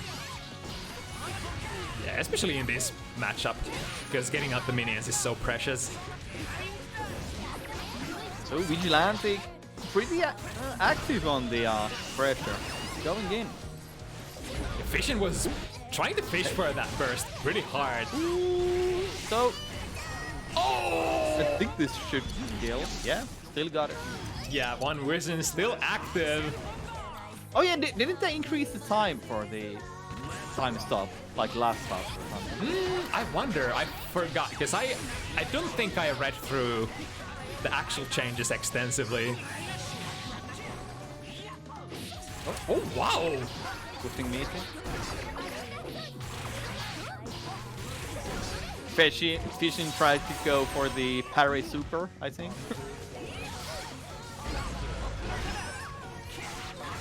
Here we go with the anti-airs. Yeah. I think with the counter hit that would have killed. Man, Fecian has so much meter, but how are we gonna use that meter when you're in this defensive position? Oh, I guess find the abare. Yeah. Didn't even need it. It's not like you can spend the 50 on YRC very easily against Axel either, because I mean Axel's gonna be poking from really far away. Usually not worth it. Ooh, good challenge. The lovely classic 2K. Oh, I guess we think that burst doesn't hurt too much because this is unavoidably gonna be the last round of the game. Didn't get the whiff punish on the command grab. But mixing. Okay. They'll just have to hold this. Oh my goodness. Yep. Oh, look at how much damage those couple of hits did. That was like 1/5 of Vigilante's life bar. It just melted immediately. It's when you get 100 risk, it's a bit risky, as you say. Yeah, and there's a lot of incentive to not mix up the opponent immediately, because you can actually build that risk up. If they choose to not spend any FD, you'll happily play, like, you know, crank the risk before actually committing to the mix-up, huh? Yeah. Okay, reset. Doesn't want to break the wall because it would waste the super. Super is gone. Usually, if you see Jago doing the super, just wait for the super to completely go away, then wait for 2 minion moves maybe. Ooh, nice recognition. At that point, Jago has to do something. God, so far, Fecian is on fire, and as soon as I say it, Vigilante finds a good abare. Gold burst might be disastrous. Interesting. Oh, a little bit of a miss there. I'm guessing that should have been a bomber. Oh, damn. The 100 meter lost for the Vigilante on combo drops, and now this is not a good place for Axel to be. That there was nothing to do there anymore. Yeah, those combo drops hurt. Both these characters are kind of like, yeah, they don't really have a lot of good defensive options outside of their reversal supers, huh? Yeah, going over. Ooh, 2K challenge.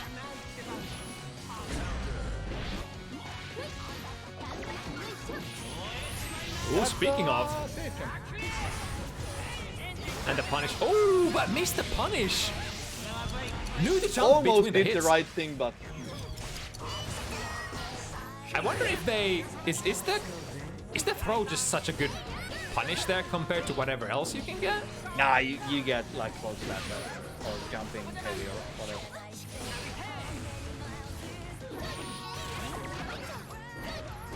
Right, watch your feet, and now not quite in the corner. Oh, good recognition that was not Yeah, tight. I'm pretty sure the cross wasn't planned. Oh, that cross up always gets everybody. I haven't seen that version before. Yes, actually same. It's usually the mid-screen variant where you're super close. No punish. Oh, the 5B actually not quite getting there. I wasn't actually expecting this. It's actually Jacko who has been controlling the neutral here for the most part. Oh, as soon as I curse it, Yeah. the Vigilante finds a couple of really good hits, and unless, yeah, I guess it's the best case or best idea to not spend the burst there. That was a difficult round to come back from.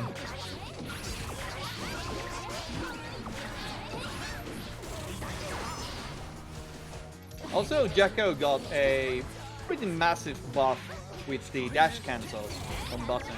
Because now when you 5k minion, you can dash cancel it. And it's super safe. Because the minion will be right in front of you when you do the dash cancel. Yeah, that. Oh, heart bait on the burst into a reset. 100 meters or so, that's gonna be it. No way around it.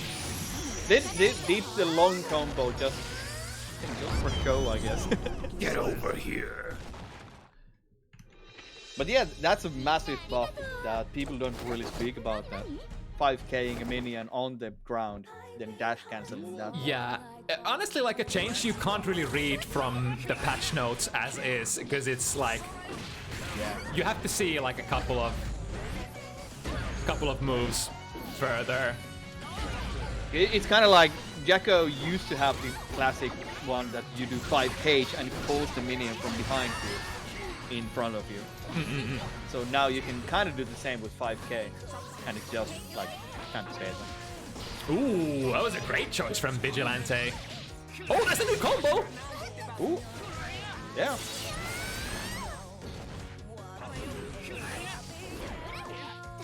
Ah, yeah, too high. It's kind of like a fine line when you play the jumping RPS. You might have to press the button early to actually get the punish on Jacko. Sorry. With burst. Oh, gets to beat the corner though. Meters, that's not gonna kill, right? Maybe with super. Maybe. We love Kiss from the jump D. Whoa, that was from really far away, or was that a rollback? I think that was an air dash from Fecian. Duel 1. I mean, I guess it, you know, it can't really be a rollback because spectators don't see rollbacks, huh?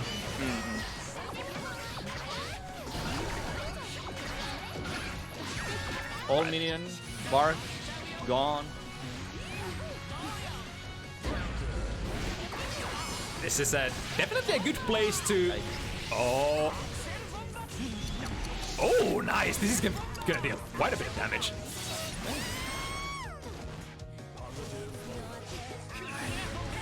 Although I'm of the opinion that doing that 100-meter stuff isn't really much.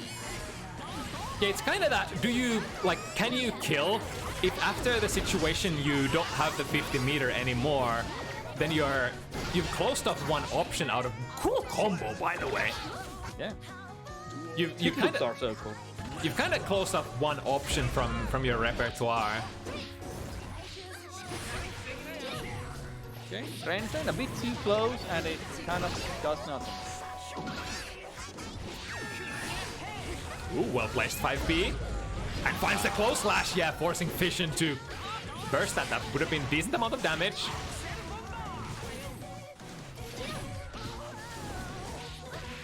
Ooh, nice catching on the landing. Could still be anybody's game. Fecian has a lot of meter spent here, and now the corner as well. That would have been this. 100 meters. And yeah, man. You have 100, I have a 50. The one who uses it first wins. Ooh. Almost a punish on that runs that 5 heavy. Oh, that's so cool. The full corner carry, and now you'll have to. Oh no, wasted super. Never mind, don't have to block any of this shit.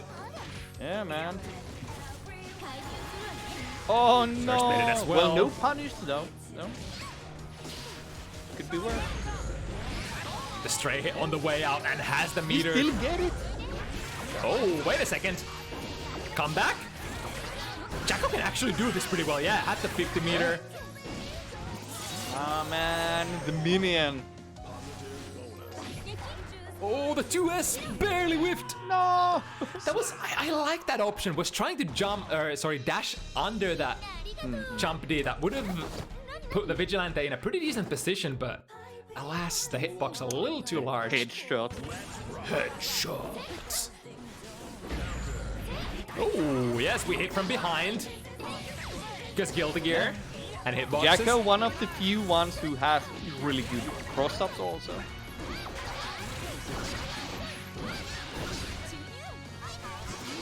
Oh, a bit late. Uh-oh. That's pretty disastrous. Again, the wrong kind of jump. If you do the forward jump, you can get punished. Ooh, again punished on the landing. Ooh, this time landing. Again, neutral jump. Yeah, that If you don't get the punishes, you can't really stop Axel from doing those. And it's gonna land at some point. Yeah, if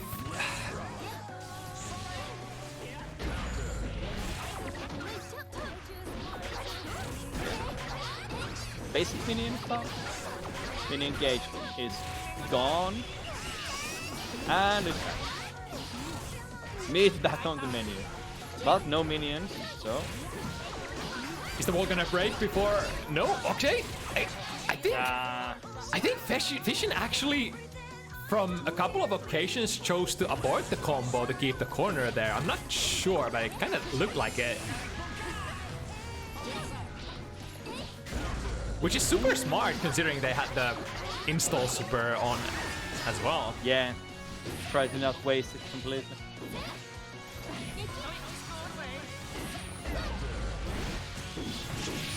Ooh, that should be close enough. Lots of damage coming in, and whoa, that kills. Okay, of course it kills. Yeah. Yeah, because we're talking about Axel. Axel is a little softer than some of the characters we've seen fighting. Axel is one guts and a bit more than normal defense.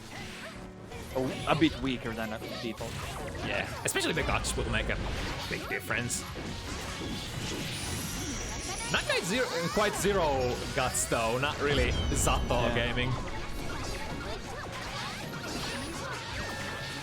Ooh, tried to 2K against that incoming minion. Wow, finding a right there. That's some. Oh, well, gets the burst out, which is really good. Even though, like, with that HP left, getting the burst is really bad. Yeah, it's probably the biggest win that Vigilante could have gotten in that situation. And you gotta get out before they get 50 meter because. Yeah. Because here it comes, this is gonna be hard knockdown, and you're probably gonna be put in the same situation again. Oh, or not? Oh. I guess Fecian was worried about the burst there. Well, again, 50 meters, so you can do whatever.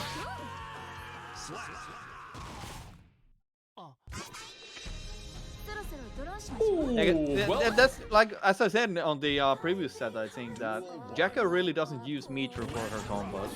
So if you get meter, you can pretty much always do the like one of the supers. So it gets really scary when Jacko has 50. but hey, this has been the script so far. So 6-1, and Yeah, now 6-1. the comeback starts any minute. Yeah, we're going by the script here. Yeah, there he goes. Corner pressure, and now we're gonna get a big conversion. Yo. Uh-huh. Yeah. Just as planned. Although, 2K, Ooh, that was pretty good. 2K stagger. Getting hit by a stray 2K on the way out. Not too bad. Headshot again. Damn. Like it does like 20 damage or 25 or something. Like you can just keep those jumpy projectiles. The 2D frame chopping. Ooh, into- they backdash 2 of the attacks. What the fuck?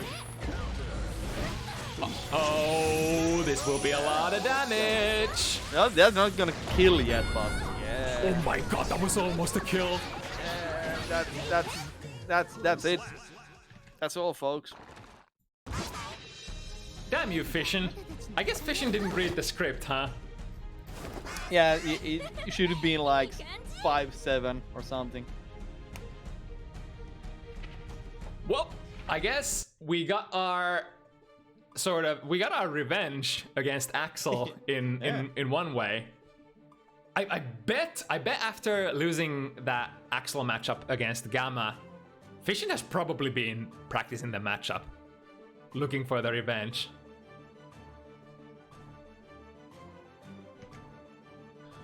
Yeah, Alright. that was pretty fast, but sometimes sets go like this. We had another one, a faster one, so yeah. It do be. It do But be. it still was amazing Guilty Gear. I always love seeing good players play the game. Yeah, pretty successful week, I would say. Yeah. And you know what's pretty good?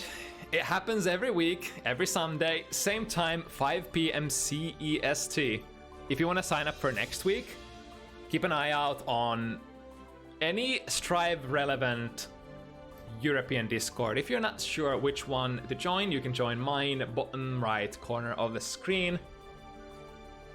Even though I say European Discord, technically we're open to all players globally. However, since we are originally a European-based event, we naturally do have much more or many more European participants, so it can be harder. Like we've been getting steady signups from US players, like usually like 1 or 2 players every week, but unless you have like multiple players of similar skill levels, it can be hard to make those matchups happen. But I mean, that is not to say that you shouldn't try. If you would love to play, you can try putting your name out there, and we'll try to make those matchups happen as best as we can. But yeah, that said, it's a pretty good week, and looking forward to what season 2 brings. Next week. The matches have been getting hotter and hotter. It's pretty good. Yeah. Let's see, where do we send you guys? We could raid. Tänään meillä onkin erittäin... Not that! That's an ad. Give me FT7. How about what if it's kyuukei Testament versus Fecian Jacko next week? Maybe? A solid maybe?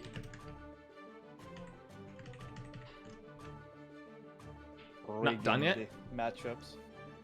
Well, I don't really have my controller plugged, so there's that.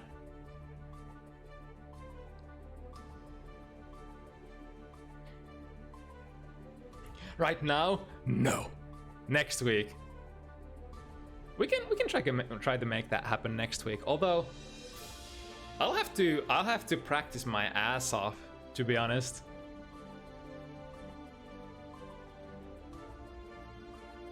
Yeah. Anyway, I'm gonna sign out. Thanks for having me again. Yep. It was Thanks fun. a lot. Fun to do this again. Yeah. Yeah, I'm gonna go. See ya. Thank you. Thank you. All right. I'll send you to Carrot stream. I think that's the only participant today who's online at the moment, I think. Yeah, thank you so much for playing. It's such a pleasure to watch this good ass Guilty Gear week by week.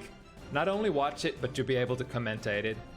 Commentating this shit is it's honestly wonderful. Thank you so much everybody who's involved, players, viewers, commentators, everybody who has put any sort of thought into Bounty Hunters. Thank you so much. Signing out now. See you again next week. Peace.